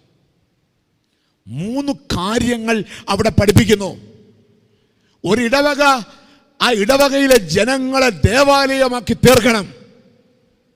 ആ ദേവാലയമാക്കുന്ന ശുശ്രൂഷയാണ് വിശുദ്ധ മാമോദീസ. വിശുദ്ധ മാമോദീസയിലൂടെ നമ്മൾ ദൈവത്തിൻ്റെ മന്ദിരങ്ങളായി മാറുകയാണ്. 1 കൊരിന്ത്യർ 6-ാം അധ്യായം 19-ാം വാക്യത്തിൽ പറയുന്നു. അവിടെ എന്താ പറയുന്നത്? 3 കാര്യങ്ങൾ പ്രധാനമായി ഓർത്തിരിക്കണം കേട്ടോ. ദൈവത്തിൻ്റെ ദാനമായി നിങ്ങളിലിരിക്കുന്ന പരിശുദ്ധാത്മാവിൻ്റെ മന്ദിരമാകുന്നു നിങ്ങളുടെ ശരീരം. അപ്പോൾ ഒന്നാമത്തെ ബോധ്യം എന്താ? നമ്മുടെ ശരീരം എന്താണ്? പരിശുദ്ധാത്മാവിൻ്റെ മന്ദിരമാണ്. പരിശുദ്ധാത്മാവിൻ്റെ മന്ദിരമാണ് നമ്മുടെ ശരീരം. ഇടവകയിലെ ജനം ഒന്നാമത് ചിന്തിക്കേണ്ട ബോധ്യ, അതുകൊണ്ട് ഒരു ഇടവകാംഗം വേണ്ടാത്ത സ്ഥലങ്ങളിലൊന്നും പോയിരിക്കാൻ പാടില്ല. നമ്മൾ ആരുടെ മന്ദിരമാണ്? പരിശുദ്ധാത്മാവിൻ്റെ മന്ദിരമാണ്. രണ്ടാമതവിടെ പറയുന്നു, നിങ്ങളെ വിലയ്ക്ക് വാങ്ങിയിരിക്കുന്നതിനാൽ നിങ്ങൾ നിങ്ങൾക്കുള്ളതല്ല. രണ്ടാമത്തെ നമ്മൾ ഓർത്തിരിക്കണം, ഞാൻ എനിക്കുള്ളതല്ല. നമ്മൾ ഓർത്തിരിക്കണം, നമ്മളെ ആര് വിലയ്ക്ക് വാങ്ങിയേക്കുക? ആരാ വിലയ്ക്ക് വാങ്ങിയേ? യേശു തമ്പുരാൻ. എന്തു കൊടുത്താ വിലയ്ക്ക് വാങ്ങിയേ? തൻ്റെ സ്വന്തം ശരീരം, രക്തം നമുക്ക് മറുവിലയായി നിന്ന് നമ്മളെ വിലയ്ക്ക് വാങ്ങിയിരിക്കുക. നമുക്കിന്ന് എല്ലാവർക്കും ടെൻഷനാണല്ലോ. കാരണം എന്താ? നമ്മൾ നമുക്കുള്ളതാണെന്ന് തോന്നുമ്പോഴാണ് നമുക്ക് എന്തുണ്ടാകുന്നത്? ടെൻഷൻ ഉണ്ടാകുന്നേ. നമ്മൾ ദൈവത്തിനുള്ളതാണെന്നുള്ള ബോധ്യം ഉണ്ടെങ്കിൽ പിന്നെ ടെൻഷനുണ്ടോ? ഇല്ല. ഏറ്റവും അധികം ആശങ്കയുടെ കാലം ഇത്. പ്രത്യേകിച്ച് പരീക്ഷാക്കാലമാണല്ലോ, അല്ലേ? പിള്ളേരെ കാട്ടി ആദ്യം ആർക്കാണെന്നറിയാവോ? ആർക്കാ? നമുക്ക് ഒരു സൈക്കോസോമാറ്റിക് അസുഖത്തിൻ്റെ തലത്തിലേക്കാണ് നമ്മൾ പോയിക്കൊണ്ടിരിക്കുന്നത്. എന്താ? പരീക്ഷ എന്ന് കേൾക്കുമ്പോഴേ നമ്മുടെ മനസ്സിൽ ഓർമ്മ വരുന്നത് എന്താ? പരാജയത്തെ പറ്റിയാ. ജയത്തെ പറ്റി ആരെങ്കിലും ഓർക്കാറുണ്ടോ? അല്ലെ ഉന്നതമായ തലത്തെപ്പറ്റി ആരെങ്കിലും ഓർക്കാറുണ്ടോ? അവിടെ നമ്മൾ ഓർത്തിരിക്കണം, ഒരു മനുഷ്യനും ടെൻഷൻ അടിക്കേണ്ട കാര്യമില്ല. നമ്മൾ ഇത്രയും ഓർത്താൽ മതി, ഞാൻ ആർക്കുള്ളവനാണ്? യേശുവിനുള്ളവനാണ്. എന്നെ കർത്താവ് വിലയ്ക്ക് വാങ്ങിച്ചിട്ടുണ്ട്. നാളത്തെക്കുറിച്ച് എനിക്ക് അറിയത്തില്ല. ഇപ്പോൾ ഇവിടെ ഇരിക്കുമ്പോൾ തന്നെ നിങ്ങളുടെ മനസ്സിൽ പല ആശങ്കകളും നിങ്ങൾക്ക് തോന്നാറുണ്ട്. നാളെ പള്ളിയിൽ പോകണം, പള്ളിയിൽ പോയിട്ട് വന്നാലേ കഴിക്കാനായിട്ട് രാവിലെ എന്തു വേണം? ബ്രേക്ക്ഫാസ്റ്റ് വേണം. ബ്രേക്ക്ഫാസ്റ്റ് ഉണ്ടാക്കാൻ എന്താ ചെയ്യേണ്ടത്? നാളെ ദോശ ഉണ്ടാക്കാം. അരി വെള്ളത്തിലിട്ടില്ലല്ലോ എന്നോർത്ത് നമ്മളിങ്ങനെ ആദ്യം പിടിച്ചുകൊണ്ടിരിക്കുന്ന നിമിഷമായിരിക്കും. പക്ഷെ ഒരു കാര്യം നമ്മൾ ഓർത്ത് നോക്കിക്കേ, നാളെ രാവിലെ നിങ്ങൾ ബ്രേക്ക്ഫാസ്റ്റ് കഴിക്കുമെന്ന് എന്തോ ഉറപ്പുണ്ട്? എന്തോ ഉറപ്പുണ്ട്? നാളെ രാവിലെ നമുക്ക് ബ്രേക്ക്ഫാസ്റ്റ് കഴിക്കാമെന്ന് എന്തെങ്കിലും ഗ്യാരണ്ടി ഉണ്ടോ? ഇല്ല. ഗ്യാരണ്ടി ഇല്ലാത്ത കാര്യത്തെക്കുറിച്ച് നമ്മൾ ഓർത്തിങ്ങനെ ആദ്യം പിടിച്ച് വ്യാധി പിടിച്ചിരിക്കുക. പക്ഷെ ഒരു കാര്യം നമ്മൾ ഓർക്കണം, ഉത്കണ്ഠ പാടില്ല. അതുകൊണ്ടാണ് യേശുമ്പുരാൻ പറഞ്ഞത്, ആകാശത്തിലെ പറവകളെ നോക്കുവീൻ, അവ വിതയ്ക്കുന്നില്ല, കൊയ്യുന്നില്ല. ഇത് കേട്ട് നമുക്ക് തോന്നി എന്താ അറിയാമോ? ഇനി മുതൽ ജോലിയും വേലയും ചെയ്യണമെന്നാ? അല്ല. കർത്താവ് പറഞ്ഞതിൻ്റെ അർത്ഥം ഇത്രയേ ഉള്ളൂ, ജീവിതത്തെക്കുറിച്ച് നിങ്ങൾ ഉത്കണ്ഠപ്പെടേണ്ട കാര്യമില്ല. കാരണം നിങ്ങൾ ആർക്കുള്ളതാ? യേശു തമ്പുരാനുള്ളതാ. അപ്പം നമ്മൾ പരിശുദ്ധാത്മാവിൻ്റെ മന്ദിരമാണ്. രണ്ട്, നമ്മൾ ആർക്കുള്ളതാണ്? യേശുവിനുള്ള. നിങ്ങളുടെ മക്കളെയൊക്കെ ദൈവത്തിൻ്റെ കരങ്ങളിൽ ഏൽപ്പിച്ചു കൊടുത്ത് പ്രാർത്ഥിച്ചോ? അവരെയൊക്കെ ദൈവം തമ്പുരാൻ വഴി നടത്തും. നമ്മുടെ നാളുകളെക്കുറിച്ച് ദൈവത്തെ ഓർത്ത് പ്രാർത്ഥിച്ചോ? തലമുറകളെ ദൈവത്തിന് വിട്ടുകൊടുത്തോ? ഒരു പള്ളി നിർവഹിക്കേണ്ട ഏറ്റവും വലിയ ശുശ്രൂഷ അതാണ്. മനുഷ്യനിൽ എപ്പോഴും ശാന്തി നിറയ്ക്കാനായിട്ട് കഴിയണം, സമാധാനം നിറയ്ക്കാനായിട്ട് കഴിയണം. അതിന് ഏറ്റവും നല്ല മാർഗം അവനെ പഠിപ്പിക്കണം. നീ നിനക്കുള്ളതല്ല, പിന്നെ നീ ആർക്കുള്ളതാണ്? യേശുവിനുള്ളതാണ്. അപ്പോൾ ഓർത്ത് നോക്കിയേ, ഞാൻ പരിശുദ്ധാത്മാവിന്റെ മന്ദിരമാണ്. രണ്ട്, യേശുവിന് ഉള്ളതാണ്. എന്നിട്ട് പറയുന്നുണ്ട്, എന്താ പറയുന്നത്? ആകയാൽ നിങ്ങളുടെ ശരീരം കൊണ്ട് നിങ്ങൾ ചെയ്യേണ്ടതെന്ന് അറിയാമോ? ദൈവത്തെ മഹത്വപ്പെടുത്തണം. ദൈവത്തെ മഹത്വപ്പെടുത്തണം. ദൈവത്തെ സ്തുതിക്കുന്ന വീണകളാണ് നമ്മൾ. അതുകൊണ്ടാ ശവസംസ്കാര ശുശ്രൂഷയിൽ പറയുന്നു, എന്താ? ദൈവത്തെ സ്തുതിക്കാൻ നിർമ്മിതമായ ഈ 10 കമ്പിയുള്ള വീണ, അതിന്റെ തന്ത്രികളൊക്കെ പൊട്ടിക്കിടക്കുന്ന കിടപ്പ് കണ്ടോ? ഈ ലോക ജീവിതം നമുക്ക് ആരെ മഹത്വപ്പെടുത്താനുള്ളതാ? ദൈവത്തെ നുണ പറയാനുള്ളതല്ല, ഏഷണി പറയാനുള്ളതല്ല, പാരവെക്കാനുള്ളതല്ല. നമ്മുടെ നാക്ക് നമ്മൾ ആരെ സ്തുതിക്കാനുള്ളതാണ്? ദൈവത്തെ സ്തുതിക്കാനുള്ളതാ. ഒരു ഇടവക ജനത്തിൽ സൃഷ്ടിക്കേണ്ട 3 അവയർനെസ് ആണ് ഞാൻ പറഞ്ഞത്. ജനങ്ങൾ ചിന്തിക്കണം, ഞങ്ങൾ പരിശുദ്ധാത്മാവിന്റെ മന്ദിരമാണ്. 2, ഞങ്ങൾക്കുള്ളതല്ല, പിന്നെ ആർക്കുള്ളതാണ്? ദൈവത്തിനുള്ളതാണ്. അങ്ങനെയുള്ള ഞാൻ എന്തു ചെയ്യണം? ദൈവത്തെ മഹത്വപ്പെടുത്തണം, ദൈവത്തെ സ്തുതിക്കണം. പ്രിയപ്പെട്ടവരെ, നമ്മുടെ ശരീരത്തിന്റെ പരിമിതിയെ പറ്റി നമ്മൾ തിരിച്ചറിയണം. കുറച്ചു നാൾ മുമ്പ് ഞാൻ ഒരു ക്യാൻസർ പേഷ്യന്റിനെ കാണാൻ പോയി. 13 വയസ്സുള്ള ഒരു പെൺകുട്ടിയാണ്. അതിന് ത്രോട്ടിലെ ക്യാൻസർ വന്നത്, ത്രോട്ടിൽ നിന്ന് ബോണിലേക്ക് ബാധിച്ചു. അല്ലാത്ത പ്രതിസന്ധി ഒരു 4ാം ഘട്ടത്തിലൂടെയാണ് അത് കടന്നു പോകുന്നത്. ഞാൻ ചെല്ലുമ്പോൾ ഈ കുഞ്ഞ് വീൽ ചെയറിലിരിക്കുക, നട്ടലിനെയൊക്കെ ബാധിച്ചു, അതിന് നിവർന്ന് നിൽക്കാനായിട്ടൊന്നും പറ്റുന്നില്ല. അതിൻ്റെ ഒത്തിരി നാളത്തെ ആഗ്രഹമായിട്ട് പറഞ്ഞു, എനിക്ക് അല്പം ചോറ് തരണം അമ്മേ. അപ്പോൾ ഞാൻ ചെല്ലുന്ന സമയത്ത് ഈ അമ്മയുടെ കയ്യിൽ ചോറ് പാത്രം ഇരിപ്പുണ്ട്. ഈ ചോറ് നല്ലവണ്ണം വെന്തതാണ്. അത് ഭംഗിയായിട്ട് ഉടച്ചുടച്ചിട്ട് ഇത് കുഴച്ച് അതിൻ്റെ വായിലേക്ക് വെച്ച് കൊടുക്കുക. അതിൻ്റെ തൊണ്ട ക്യാൻസർ വന്ന് പൊഴുത്തിരിക്കുന്ന അനുഭവമാണ്. ഇറക്കാനായിട്ട് പറ്റുന്നില്ല. വായിൽ വെച്ചിട്ട് ശക്തമായി ഇറക്കാനായിട്ട് നോക്കുക. അത് അപകടകരവും കൂടിയാണ്. പക്ഷേ അതൊരാഗ്രഹം പറഞ്ഞപ്പോൾ അതിൻ്റെ അമ്മ അത് നിർവഹിക്കുക. 10 മിനിറ്റോളം സമയമെടുത്തു. അതിൻ്റെ കണ്ണുകൾ തള്ളി വരുന്നുണ്ട്. അത് മാക്സിമം പരിശ്രമിക്കുന്നുണ്ട്. അവസാനം 10 മിനിറ്റത്തെ ശ്രമത്തിന് ശേഷം ഒരിറക്ക് ചോറ് അത് അകത്തേക്ക് ഇറക്കി കഴിഞ്ഞപ്പോൾ ആ പെൺകുട്ടി പറഞ്ഞ 13 വയസ്സുള്ള കുഞ്ഞു പറഞ്ഞ ഒരു വാചകമുണ്ട്: യേശുവേ സ്തോത്രം, യേശുവേ സ്തോത്രം. പ്രിയപ്പെട്ടവരെ ഓർക്കുക, ഒരിറക്ക് ചോറിറക്കാൻ 10 മിനിറ്റ് സമയമെടുത്ത് കഷ്ടപ്പെട്ട് ഒരിറക്ക് ചോറ് അത് ഇറക്കിയപ്പോൾ ആ കുഞ്ഞ് കരഞ്ഞുകൊണ്ട് പറയുകയാണ്: യേശുവേ സ്തോത്രം. നമ്മൾ ഇന്ന് എത്ര നേരം കഴിച്ചു? എത്ര ഉരുളകൾ നമ്മൾ ഉള്ളിലേക്ക് ഇറക്കി വിട്ടു? എത്ര ഗ്ലാസ് വെള്ളം കുടിച്ചു? നമ്മളൊന്ന് ഓർത്ത് നോക്കിക്കേ. ഇത്ര സ്വതന്ത്രമായി ഇറക്കാൻ കഴിയുമ്പോൾ ഹൃദയം കൊണ്ട് നമുക്കൊന്ന് പറയാൻ കഴിയുന്നുണ്ടോ? യേശുവേ നിനക്ക് സ്തോത്രം. അത്തരം തീവ്രമായ ചില അനുഭവങ്ങളിലൂടെ നമ്മൾ സഞ്ചരിക്കുമ്പോഴാണ് ജീവിതത്തിന്റെ ആ ബോധ്യം നമുക്കുണ്ടാകേണ്ടത്. ഒരിറ്റ് ശ്വാസമകത്തേക്ക് എടുക്കുമ്പോൾ കോവിഡ് ബാധിച്ച് ലങ്സ് മുഴുവൻ ബ്ലോക്കായി വെന്റിലേറ്ററിൽ ഒരല്പം ഓക്സിജന് വേണ്ടി കാക്ഷിച്ചു കിടക്കുന്ന മനുഷ്യരെ ഓർക്കുമ്പോൾ ഇന്നെനിക്ക് എത്ര തവണ എത്രയോ സമയം സ്വതന്ത്രമായി ഓക്സിജൻ എടുത്ത് ശ്വസിക്കാൻ കൃപ തന്നതിനാൽ യേശുവേ നിനക്ക് സ്തോത്രം. നമ്മുടെ ശരീരം കൊണ്ട് നമ്മൾ ആരെയും മഹത്വപ്പെടുത്തണം? ദൈവത്തെ മഹത്വപ്പെടുത്തണം. അങ്ങനെ ഒരു തലം നമുക്കുണ്ടാകണം. അത് ദേഹത്തെക്കുറിച്ച് മാത്രമല്ല, ദൈവം തമ്പുരാൻ നമുക്ക് തന്ന ദാനങ്ങളെ പറ്റിയും നമുക്ക് ആ ബോധ്യം ഉണ്ടാകണം. നമ്മുടെ വീടിനെ പറ്റി, നമ്മൾ വസിക്കുന്ന സ്ഥലത്തെ പറ്റിയൊക്കെ ഈ ബോധ്യം നമ്മുടെ ഹൃദയത്തിൽ ഉണ്ടാകണം. അതായത് വിക്ടർ ഹ്യൂഗോ എന്ന് പറയുന്ന എഴുത്തുകാരനെ നമുക്കറിയാം, അല്ലേ? അദ്ദേഹത്തിന്റെ പ്രസിദ്ധമായ നോവൽ ഏതാണ്? പാവങ്ങൾ എന്ന് പറയുന്ന നോവലാണ്. അതിനകത്തൊരു കഥാപാത്രം ഉണ്ടല്ലോ. ആ കഥാപാത്രത്തെ നമുക്കറിയാമല്ലോ. ഏത് കഥാപാത്രമാ? ജീൻ വാൽജീൻ, അല്ലേ? കേട്ടിട്ടുണ്ട്? ഉണ്ട്.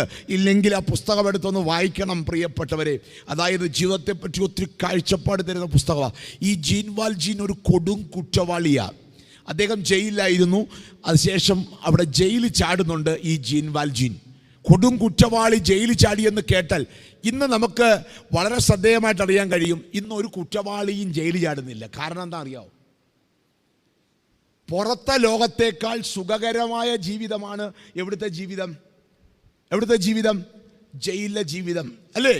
നമ്മളൊന്ന് ഓർത്തു നോക്കിക്കേ, ജയിലിലെ ജീവിതം എങ്ങനെയാണെന്ന്. ആഴ്ചയിൽ എന്താ 3 ദിവസം ഇറച്ചി, 3 ദിവസം മീന്, 2 ദിവസം മുട്ട, അതിനകത്ത് തന്നെ മട്ടൻ, ഇതെല്ലാം ക്രമീകരിച്ചുള്ള ഭക്ഷണം. 2, ജയിലിൽ കിടക്കുന്നവന് കറണ്ട് ചാർജ് അടയ്ക്കണം? വേണ്ട. ഗ്യാസിന് ക്യാഷ് ചിലവാകുമോ? ഇല്ല. ഇനി ആശുപത്രിക്ക് ക്യാഷ് കൊടുക്കണോ? വേണ്ട. സുന്ദരമായ ചികിത്സാ സംവിധാനങ്ങൾ. ഇനി അത് കഴിഞ്ഞാലോ അതിനകത്ത് സോഫിസ്റ്റേറ്റിക്കാരായിട്ടുള്ള ജോലിയാണ്. കാരണം എന്താ? ഇപ്പോൾ ചപ്പാത്തിയും ഭക്ഷണ സാധനങ്ങളൊക്കെ വരുന്നത് എവിടെ നിന്നാണ്? ജയിലിൽ നിന്നാണ്. വളരെ ഹൈടെക് അടുക്കളകൾ രൂപീകരിച്ച് അവിടെ ജോലി ചെയ്യും. ജോലി ചെയ്യുന്നവർക്ക് എന്തുണ്ട്? ശമ്പളമുണ്ട്. ഇനി സെക്യൂരിറ്റി പേടി വേണോ? വേണ്ട. കാരണം എന്താ? ഇവനെ ആരും ഉപദ്രവിക്കത്തില്ല. പുറത്ത് പോലീസ്, അകത്ത് പോലീസ്, പിന്നെ കാവല്, എല്ലാവരും. അതുകൊണ്ടാണല്ലോ 59-49 കിലോ ഉള്ളവന്മാരെ കൊണ്ടുവന്ന് അവിടെ ഇട്ടിട്ട് തിരിച്ചിറക്കി കൊണ്ടുവരുന്നത് സിനിമാ നടന്മാരെ കാട്ടി സുന്ദരന്മാരായിട്ടാണ് ഇറക്കി വരുന്നത്. അതുകൊണ്ട് ജയിലിനകത്ത് കയറുന്നവനൊക്കെ ഇപ്പോൾ പ്രാർത്ഥിക്കുന്നത് എന്താണെന്നറിയാവോ? എൻ്റെ കർത്താവേ, ഒരിക്കലും ഇതിൻ്റെ നടുക്ക് തന്നെ ഇറക്കിക്കൊണ്ട് പോകരുതെന്നാണ്. കാരണം ഇത്ര സുന്ദരമായ, സ്വസ്ഥമായ, ശാന്തമായ ജീവിതം വേറെ എവിടെ ഇല്ല? ജയിലില്ല. അതുകൊണ്ടാണ് ഈ അടുത്ത സമയത്ത് ശ്രദ്ധിച്ചോ, ഏതെങ്കിലും ഒരുത്തം പോലും ജയിലിൽ ചാടുന്നുണ്ടോ? ഒരുത്തം പോലും ചാടുന്നില്ല. പക്ഷേ ജീൻ വാൽജീൻ്റെ കാലം അങ്ങനെ അല്ലായിരുന്നു. കാരണം എന്താ? അന്നത്തെ കാലത്ത് ജയിലിൽ നമ്മുടെ നാട്ടിൽ പറഞ്ഞു കഴിഞ്ഞാൽ ഗോതമ്പുണ്ട മാത്രമേ ഉള്ളൂ. കഠിനമായ പണി, മർദ്ദനം, ഇതൊക്കെ ഉണ്ടായിരുന്നു. അപ്പോൾ ഇവിടെ ഇതാ ജീൻ വാൽജീൻ ജയിലിൽ ചാടി പുറത്തു വന്നു കഴിഞ്ഞപ്പോഴത്തേക്ക് ജനങ്ങളൊക്കെ വീട്ടിൽ കയറി ഒളിക്കാൻ തുടങ്ങി. കടകളൊക്കെ ഷട്ടറിടാൻ തുടങ്ങി. ഇവനെ കണ്ടപ്പോൾ പേടിക്കാൻ തുടങ്ങി. അപ്പോൾ ഇവൻ ഇച്ചിരി വെള്ളം കിട്ടുമോ ഭക്ഷണം കിട്ടുമോ നോക്കി കിടക്കുക. ആരും ഭക്ഷണം കൊടുക്കുന്നില്ല, ഒന്നും കൊടുക്കുന്നില്ല. എല്ലാവരും കയറി കഥ കടയ്ക്കുക ഇവനെ കാണുമ്പോൾ. ഇവൻ രാവിലെ മുതൽ നടന്ന് വൈകുന്നേരം വരെ ആയപ്പോഴത്തേക്ക് ഇവൻ അങ്ങ് ക്ഷീണിച്ചു. അവസാനം സൂര്യൻ അസ്തമിക്കാറായപ്പോൾ ഇവൻ നോക്കുമ്പോൾ ബിഷപ്പിൻ്റെ അരമന അവിടെ നിൽക്കുന്നു. അവൻ വിചാരിച്ചു ഇനി അവിടോട്ട് കയറിപ്പോകാം. അവനിങ്ങനെ കയറി വരുമ്പോൾ ഉണ്ടല്ലോ, മുകളിലത്തെ മട്ടുപ്പാവിൽ ബിഷപ്പ് നിൽപ്പുണ്ട്. ബിഷപ്പിൻ്റെ കൂടെ കുറച്ച് പേരും ഉണ്ട്. അപ്പോൾ ബിഷപ്പ് ദൂരെ നിന്ന് നോക്കി. അപ്പോൾ ഒരുത്തൻ വരുന്നു. അപ്പോൾ കൂടെ ഉള്ളവർ പറഞ്ഞു, അയ്യോ സൂക്ഷിക്കണം, വരുന്നത് ആരാന്നറിയാമോ? ജീൻവാൽ ജീനാണ്. അതുകൊണ്ട് ഇവനെ ഇങ്ങോട്ട് കയറ്റരുത്, അവനൊന്നും കൊടുക്കരുത്, അവനെ ഇവിടുന്ന് പറഞ്ഞു വരണം, വാതിൽ വലിച്ചടയ്ക്കണം. ബിഷപ്പ് നല്ലൊരു മനുഷ്യനായിരുന്നു. ഈ അല്ലേലും നല്ല ബിഷപ്പുമാരെയൊക്കെ വഴിതെറ്റിക്കുന്ന ആരാന്നറിയാവോ? ഈ കൂടെ നിൽക്കുന്ന ആൾക്കാരാണ്. ബിഷപ്പുമാർക്കൊക്കെ നല്ല ബോധവും ബോധ്യവും ഉണ്ട്. പക്ഷേ ഈ കൂടെ നിൽക്കുന്നവർ കൂടെ നിന്ന് ചെവി കടിച്ചു പറിച്ച് സർവ്വ ബിഷപ്പുമാരെയും വഴിതെറ്റിക്കുന്ന കാലത്തൂടെ ജീവിക്കുന്നത്. അപ്പോൾ ജീൻവാൽജീൻ്റെ കാലത്തും ഇതുണ്ടായിരുന്നു. അപ്പം പറയുന്നു ഇവൻ കുഴപ്പക്കാരനാണ്. പക്ഷെ ബിഷപ്പ് പറഞ്ഞു, കാരണം ബിഷപ്പ് അദ്ദേഹത്തിൻ്റെ തലച്ചോറ് കൂടെ നിൽക്കുന്നവർക്ക് വിറ്റില്ല. തലച്ചോറ് കൂടെ നിൽക്കുന്നവർക്ക് വിൽക്കാൻ പാടില്ല കേട്ടോ. കാരണം ദൈവം തമ്പുരാൻ നമുക്ക് തന്ന വിവേകമാണ്. ബിഷപ്പ് പറഞ്ഞു അവനെ കയറ്റിവിടാൻ പറഞ്ഞു. അവനെ കയറ്റി വന്നു കഴിഞ്ഞിട്ട് അവർ പറഞ്ഞു, ആൾക്കാരോട് പറഞ്ഞു, ദാണ്ടേ ഞാൻ ഭക്ഷണം കഴിക്കുന്ന മേശയിൽ അവന് ഭക്ഷണം കൊടുക്കാൻ പറഞ്ഞു എന്ന് പറഞ്ഞാൽ മേശ, നമ്മുടെ നാട്ടിൽ പറഞ്ഞാൽ തിരുമേനിമാർക്ക് കൊടുക്കുന്ന ഭക്ഷണത്തിന് പറയുന്ന പേരെന്താണ്? മേശ ഒരുക്കുക എന്ന് പറയും അല്ലേ? ഞാൻ പറയും, ഒരു മേശ തിരുമേശയാകുന്ന എപ്പോഴാ? കർത്താവിൻ്റെ മേശ തിരുമേശയായത് എപ്പോഴാ? ഒറ്റിക്കൊടുക്കുന്ന പത്രോസിനെ, യൂദായെയും തള്ളിപ്പറയുന്ന പത്രോസിനെയും ഉൾക്കൊണ്ടപ്പോഴാണ് കർത്താവിൻ്റെ മേശ ഏത് മേശയായിട്ട് മാറിയത്? തിരുമേശകളായിട്ട് മാറിയത്. ഒരു പള്ളി തിരുമേശയായി മാറണം. കർത്താവിൻ്റെ മേശ തിരുമേശയായത് ബിസിനസ്സുകാരനെയും പ്രമാണിമാരെയും കൂടിയിരുത്തി ഭക്ഷണം കൊടുത്തപ്പോഴല്ല. പിന്നെ എപ്പോഴാ ഒരു കുറ്റവാളിയെ ബിഷപ്പ് തൻ്റെ മേശയിലിരുത്തി ഭക്ഷണം കൊടുത്തപ്പോൾ ആ മേശ എന്തായിട്ട് മാറുകയാണ്? തിരുമേശയാ. അവന് തന്നെ അത്ഭുതമായി പോയി. അവൻ ഇത്രയും പ്രതീക്ഷിച്ചില്ല. അവന് വേണ്ടി ഒരു മേശ അവിടെ ഒരുങ്ങി. അവന് കൃത്യമായ ഭക്ഷണമൊക്കെ കൊടുത്തു കഴിഞ്ഞ് ഭക്ഷണമൊക്കെ കഴിച്ച് കഴിഞ്ഞപ്പോൾ അവനൊരു ക്ഷീണം, ഒന്ന് കിടന്നാൽ കൊള്ളാം. കൂടെ ഇരിക്കുന്നവർ പറഞ്ഞു, അവനെ ഇവിടെ ഒന്നും കിടത്തരുത് കേട്ടോ. അപ്പോൾ ബിഷപ്പ് പറഞ്ഞു, അതാണ് മെയിൻ ഗസ്റ്റ് റൂം, തൊട്ടടുത്ത് ബിഷപ്പിൻ്റെ റൂമിൽ തൊട്ടടുത്ത്. അവിടോട്ട് അവന് റൂം ഒരുക്കി കൊടുക്കാൻ പറഞ്ഞു. അവിടെ നോക്കിയിരുന്നവരൊക്കെ അത്ഭുതപ്പെട്ട് നോക്കിയ. അതിനുശേഷം ബിഷപ്പ് പറയുന്ന ഒരു വാചകമുണ്ട്. അദ്ദേഹം പറയുന്ന ഇതാണ്, അവനും ഇങ്ങനെ പകച്ചു നോക്കുക, ജീൻവാൽജീനും പകച്ചു നോക്കുമ്പോൾ ബിഷപ്പ് പറയുന്നുണ്ട്, എടാ ഈ അരമന എൻ്റേതുമല്ല നിൻ്റേതുമല്ല, പിന്നെ ആരുടെ എന്നറിയാവോ? യേശു ക്രിസ്തുവിൻ്റേതാ. എനിക്കും നിനക്ക് ഇവിടെ തുല്യമായ അവകാശമുള്ളൂ. എടാ ഈ അരമന ക്രിസ്തുവിൻ്റെ വകയാ. ഇതിനകത്ത് എനിക്കും നിനക്കും തുല്യ അവകാശമാണ്. അതുകൊണ്ട് നീ അവിടെ കിടന്നുറങ്ങിയിട്ട്. എൻ്റെ പ്രിയപ്പെട്ടവരെ ഓർക്കുക, നമ്മളൊരു ഭവനം ചമച്ചതിൽ താമസിക്കുമ്പോൾ, നമ്മളൊരിടത്ത് ജീവിക്കുമ്പോൾ നമ്മൾ ഓർത്തിരിക്കേണ്ട പ്രധാനപ്പെട്ട വസ്തുതയാണ്, ദൈവം തമ്പുരാൻ തരുന്ന അനുഭവങ്ങൾ ദൈവത്തിൻ്റെ ദാനമാണ്. ഇത് അർഹതപ്പെട്ടവരുമായിട്ട് ഷെയർ ചെയ്യുവാനായിട്ടുള്ളതാണ്. അവിടെയാണ് ദേഹവും ദാനങ്ങളുമൊക്കെ ദേവാലയമായിട്ട് മാറുന്നത്. അതുകൊണ്ട് പ്രിയപ്പെട്ടവരെ, മൈലപ്പുറ പള്ളി വിശുദ്ധ മൂറോൻ തേച്ച് കൂദാശ ചെയ്ത ദിവസമാണ് ഇതെങ്കിൽ നമ്മൾ ഓർക്കണം, ഇവിടുത്തെ ജനങ്ങൾ മൂറോൻ്റെ വില തിരിച്ചറിഞ്ഞ് ജീവിക്കുന്ന അനുഭവമായി തീരണം ഇവിടുത്തെ ഇടവക ദിനമെന്ന് പറയുന്നത്. അതുകൊണ്ട് ദേഹത്തെ ദേവാലയമാക്കി തീർക്കുന്ന അനുഭവമായി മാറണം. നാലാമത്തെ വഴി, വിശുദ്ധിയിലേക്ക് വളരാനുള്ള നാലാമത്തെ വഴി മനുഷ്യപ്രീതിയാണ്. മനുഷ്യൻ്റെ കൃപ, ദൈവത്തിൻ്റെയും മനുഷ്യൻ്റെയും ദൈവപ്രീതി നമ്മൾ ചിന്തിച്ചത്. അടുത്ത മനുഷ്യപ്രീതിയാണ്. മനുഷ്യപ്രീതി എന്ന് പറഞ്ഞാൽ എന്താ? മുഖസ്തുതി കൊണ്ട് മനുഷ്യരെ സ്തുതിപ്പിക്കുന്നതിന് പറയുന്ന പേരാണോ? അല്ല. കൂടുള്ളവരെ ജ്വലിപ്പിക്കുന്നതിന് പറയുന്ന പേരാണ് മനുഷ്യപ്രീതി. കൂടെയുള്ളവരെ ജ്വലിപ്പിക്കുന്ന അനുഭവത്തിന് പറയുന്ന പേരാണ്. അതുകൊണ്ടാണ് ക്രിസ്തു നമ്മുടെ ഉള്ളിലുണ്ടെങ്കിലേ കൂടുള്ളവരെ ജ്വലിപ്പിക്കാൻ പറ്റത്തുള്ളൂ. അതുകൊണ്ടാണ് വിശുദ്ധ ലൂക്കോസ് എഴുതിയ സുവിശേഷം 24-ാം അധ്യായം 32-ാം വാക്യം, അതായത് യെരൂശലേമിൽ നിന്ന് എമ്മവൂസിലേക്ക് പോകുന്നവർക്കൊപ്പം നടന്ന് അവർ ക്രിസ്തുവാണെന്ന് തിരിച്ചറിഞ്ഞ് കഴിയുമ്പോൾ അവർ പറയുന്നുണ്ട്, വഴിയിൽ വെച്ച് അവൻ നമ്മളോട് സംസാരിക്കുമ്പോൾ നമ്മുടെ ഹൃദയം എന്ത് ചെയ്തെന്നാണ് പറഞ്ഞത്? ജ്വലിച്ചു എന്നാണ് പറയുന്നത്. യേശുവിൻ്റെ സാന്നിധ്യമുള്ളൊരു മനുഷ്യൻ നമുക്കൊപ്പമുണ്ടെങ്കിൽ നമ്മൾ എന്ത് ചെയ്യും? ജ്വലിക്കും. ഈ പള്ളി ആരുടെ നാമധേയത്തിലാണ് നിർമ്മിക്കപ്പെട്ടിരിക്കുന്നത്? വിശുദ്ധനായ ഗീവർഗീസ് സഹദായുടെയാ. എന്ന് പറഞ്ഞാൽ ക്രിസ്തു ഉള്ളിലുള്ളൊരു മനുഷ്യൻ്റെ നാമധേയത്തിൽ നിർമ്മിക്കപ്പെട്ട ദേവാലയമാണ്. അതുകൊണ്ടാണ് ഇതിലെ പോകുന്ന മനുഷ്യരൊക്കെ ഇവിടെ പ്രാർത്ഥിക്കുമ്പോൾ ഉണ്ടല്ലോ, അവരുടെ ഹൃദയം ജ്വലിക്കുന്നുണ്ട്. ഇവിടെ പ്രാർത്ഥിക്കുമ്പോൾ മനുഷ്യന്റെ ദൗത്യം അതാണ്, കൂടുള്ളവരെ എന്ത് ചെയ്യണം? ജ്വലിപ്പിക്കണം. ക്രിസ്തു എഴുതിയ ഒരു പുസ്തകത്തിൻ്റെ പേര് പറയാവോ? യേശു എഴുതിയൊരു പുസ്തകത്തിൻ്റെ പേര് ഏതാ? യേശു തമ്പുരാൻ ഒരു പുസ്തകവും എഴുതിയില്ല. പക്ഷെ യേശുവിനെ പറ്റി ഒരു ദിവസം 200 പുസ്തകങ്ങൾ ഈ ലോകത്ത് ഏകദേശം പ്രകാശിപ്പിക്കപ്പെടുന്നുണ്ട്. 200 പുസ്തകങ്ങൾ. കാരണം എന്താ? അവൻ മനുഷ്യരെ ജ്വലിപ്പിച്ചവനായിരുന്നു. മനുഷ്യരെ ജ്വലിപ്പിച്ചൊരു മനുഷ്യനെ പറ്റി ചരിത്രം പറയുന്നുണ്ട്. അത് മറ്റാരുമല്ല, അസീസിയിലെ ഫ്രാൻസിസ്. അദ്ദേഹത്തെ ചില ചിന്തകന്മാർ വിലയിരുത്തുന്നത് രണ്ടാമത്തെ ക്രിസ്തു എന്നൊക്കെ വിലയിരുത്തുന്നുണ്ട്. പറഞ്ഞാൽ ക്രിസ്തുവിൻ്റെ ഒരു ആൾ രൂപം എന്നൊക്കെ വിലയിരുത്തുന്നുണ്ട്. കാരണം അത്ര വിശുദ്ധനായിരുന്നു. എല്ലാം പരിത്യജിച്ചൊരു സന്യാസി. സ്നേഹം മാത്രമേ അദ്ദേഹത്തിൻ്റെ കണ്ണുകളിലുള്ളൂ. വാക്കുകളൊക്കെ കരുണയ്ക്ക് വേണ്ടി ജ്വലിച്ചതാണ്.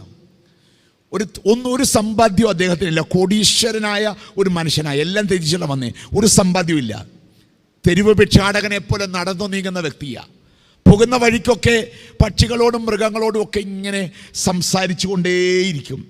അങ്ങനെ സംസാരിക്കുന്ന ഒരു മനുഷ്യൻ. അല്ലെങ്കിലും വിശുദ്ധന്മാർക്കൊക്കെ ഈ പക്ഷികളുടെയും മൃഗങ്ങളുടെയും ഒക്കെ ഭാഷ നല്ല വശമായിരുന്നു. നമുക്കൊക്കെ ആ വശം ഉണ്ടായിരുന്നു. എപ്പോഴാണെന്നറിയാമോ? ഏദൻ തോട്ടത്തിൽ വെച്ച്. അതുകൊണ്ടാണ് ആദം മൃഗങ്ങളെയും പക്ഷികളെയും ഒക്കെ വിളിച്ചു കൂട്ടി അവർക്ക് പേരിട്ട് അവരുമായിട്ട് സംസാരിക്കുമായിരുന്നു. നിനുവയിലെ ഇസഹാക്ക് എന്ന് പറയുന്ന സഭാപിതാവ് എഴുതിയിട്ടുണ്ട്, മനുഷ്യൻ പാപം ചെയ്തപ്പോഴാണ് ഈ ജീവികളെല്ലാം ആരുടെ അടുത്ത് ഓടിപ്പോയത്? മനുഷ്യൻ്റെ അടുത്തുനിന്ന് പാപം ചെയ്തപ്പോഴാണ് ഓടിപ്പോയത്. എനിക്ക് തോന്നുന്നു ഇപ്പൊ കാട്ടിന് ആവശ്യം പോലെ ആനയും പന്നിയൊക്കെ എവിടെ ഇറങ്ങുന്നുണ്ട്? നാട്ടിലോട്ട്. എനിക്ക് തോന്നുന്നു നമ്മുടെയൊക്കെ ജീവിതം മെച്ചപ്പെട്ടെന്ന് തോന്നുന്നു. അതുകൊണ്ടാണ് കാട്ടുമൃഗങ്ങളൊക്കെ എങ്ങോട്ട് ഇറങ്ങി വരുന്നത്? നാട്ടിലേക്ക് ഇറങ്ങി വരുന്നത്. പരിശുദ്ധ പരമര തിരുമേനിക്കൊക്കെ ഈ പക്ഷിമൃഗാദികളുടെ ഭാഷ വശമായിരുന്നു എന്നാണ് പറയുന്നത്. അതുകൊണ്ടാണ് തിരുമേനി ഒരിക്കല് ഒരു വഞ്ചിയില് സഞ്ചരിക്കുന്ന വേളയില് 2 കിളികൾ അക്കരെ ഇക്കരെ ഇരുന്ന് കരയുന്നു. അപ്പോൾ തിരുമേനി കൂടെ ഉള്ളവരോട് പറഞ്ഞു, അവർ കപ്പിൾസാ എന്ന് പറഞ്ഞു. എന്ന് പറഞ്ഞാൽ എന്നിട്ട് പറയുകയാണ്, അവർ സംസാരിക്കുന്നത് എന്താ അറിയാവോ?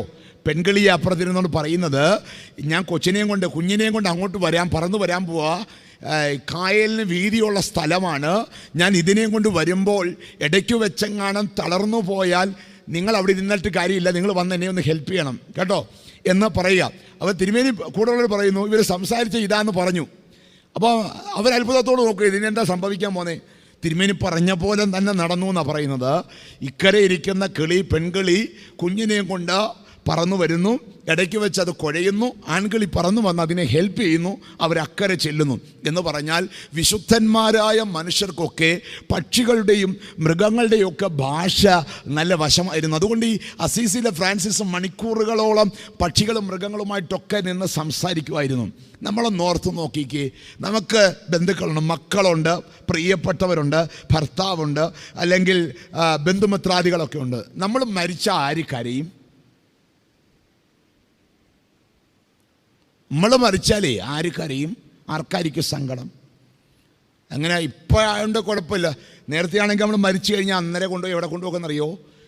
എന്നിട്ടോ മരണത്തിൻ്റെ അന്ന് രാവിലെ ഉടുക്കേണ്ട സാരി ഏതാണ്, ബ്ലൗസ് ഏതാണ്, അത് മാച്ച് ചെയ്യുന്നതാണോ എന്നൊക്കെ നോക്കി കൃത്യമായി ഒരേ തരത്തിലുള്ള ഫ്ലവറും ഒക്കെ കുത്തിയിരിക്കുന്ന ഒരു ഇരിപ്പ് കണ്ടു കഴിഞ്ഞാൽ ഇത് ആഘോഷമാണോ സങ്കടമാണോ എന്നൊക്കെ തോന്നുന്ന ഒരു കാലത്തിലൂടെയാണ് നമ്മൾ കടന്നു പോകുന്നത്. അന്നേരമാണ് ഒരു ബന്ധുക്കളും ഇല്ല, ഇങ്ങനെ തോറും നടക്കുന്ന ഈ അസീസിയിലെ ഫ്രാൻസിസ് മരിക്കുമ്പം ആരെങ്കിലും കരയാൻ കാണൂ? എന്നാൽ ചരിത്രം പറയുന്നത് എന്തറിയാവോ? അസീസിയിലെ ഫ്രാൻസിസ് മരിച്ചപ്പോൾ കരയാനായിട്ട് വന്നത് ആയിരക്കണക്കിന് പക്ഷികൾ പറന്നിറങ്ങി വന്ന് മൃതശരീരത്തിൻ്റെ ചുറ്റുമിരുന്ന് കരഞ്ഞെന്നാണ് പറയുന്നത്. പ്രിയപ്പെട്ടവരെ, എന്തുകൊണ്ടാണ് അത് സംഭവിച്ചത്? ആ പ്രകൃതിയെ ജ്വലിപ്പിക്കാനായിട്ട് ആ വിശുദ്ധനായ മനുഷ്യന് കഴിഞ്ഞു എന്നുള്ളതാണ്. മറ്റുള്ളവരെ ജ്വലിപ്പിക്കാൻ തക്കവണ്ണം നമുക്ക് കഴിയണം. മറ്റുള്ളവരെ ജ്വലിപ്പിക്കാനായിട്ട് നമുക്ക് സാധിക്കണം. കഴിഞ്ഞ വർഷം ഒമാൻ്റെ ഭരണാധികാരി സുൽത്താൻ ഖാബൂസ് മരണപ്പെട്ടായിരുന്നല്ലോ. പ്രത്യേകിച്ച് അദ്ദേഹം ഇന്ത്യയെ വളരെയധികം സ്നേഹിച്ചൊരു ഭരണാധികാരിയായിരുന്നു. അദ്ദേഹം മരിച്ചപ്പോൾ ഒമാന്റെ തെരുവീതികളിൽ അനേകർ നിന്ന് കണ്ണുനീർ തൂകിയ കാഴ്ച നമുക്ക് കാണുവാനും കഴിഞ്ഞു. അദ്ദേഹത്തിൻ്റെ രാജ്യത്ത് ഇന്ത്യൻ പ്രസിഡൻ്റായിരുന്ന ശങ്കൽ ദയാൽ ശർമ്മ ചെല്ലുന്ന ഒരു രംഗമുണ്ട്. അതുവരെ ഒമാന്റെ ചരിത്രത്തിൽ കണ്ടിട്ടില്ലാത്ത ഒരു വലിയ പ്രോട്ടോകോൾ ലംഘനമാണ് അന്നവിടെ നടക്കാൻ പോകുന്നത്. പാശ്ചാത്യ പത്രപ്രവർത്തകരൊക്കെ നോക്കി നിൽക്കുമ്പോൾ ഒമാന്റെ സുൽത്താൻ എയർപോർട്ടിൽ ഇന്ത്യയുടെ പ്രസിഡന്റിനെ സ്വീകരിക്കാൻ ഫ്ലൈറ്റിൽ ലാൻഡ് ചെയ്യുന്നതിൻ്റെ അടുത്ത് വന്ന് നിൽക്കുകയാണ്. ഒരിക്കലും ഒമാന്റെ പ്രോട്ടോകോൾ അനുസരിച്ച് നടക്കത്തില്ല. അവരൊക്കെ ചോദിച്ചു, അങ്ങ് എന്താ കാണിക്കുന്നത്? വളരെ വ്യത്യസ്തമായി അമേരിക്കയുടെ ഭരണാധികാരി വന്നാൽ പോലും ചെയ്യാത്ത കാര്യമാണല്ലോ ചെയ്യുന്നത്. സുൽത്താൻ കാബൂസ് പറഞ്ഞ പാചകൊണ്ട്, ഞാൻ സ്വീകരിക്കാൻ വന്നത് ഇന്ത്യയുടെ പ്രസിഡന്റിനെ അല്ല. പൂനെയിൽ ഞാൻ പഠിക്കാൻ വന്നപ്പോൾ എൻ്റെ ഉള്ളിൽ അറിവിൻ്റെ വിളക്കു തെളിച്ച എൻ്റെ ഗുരുനാഥനെയാണ് ഞാൻ സ്വീകരിക്കാനായി ഇവിടെ വന്ന് നിൽക്കുന്നത്.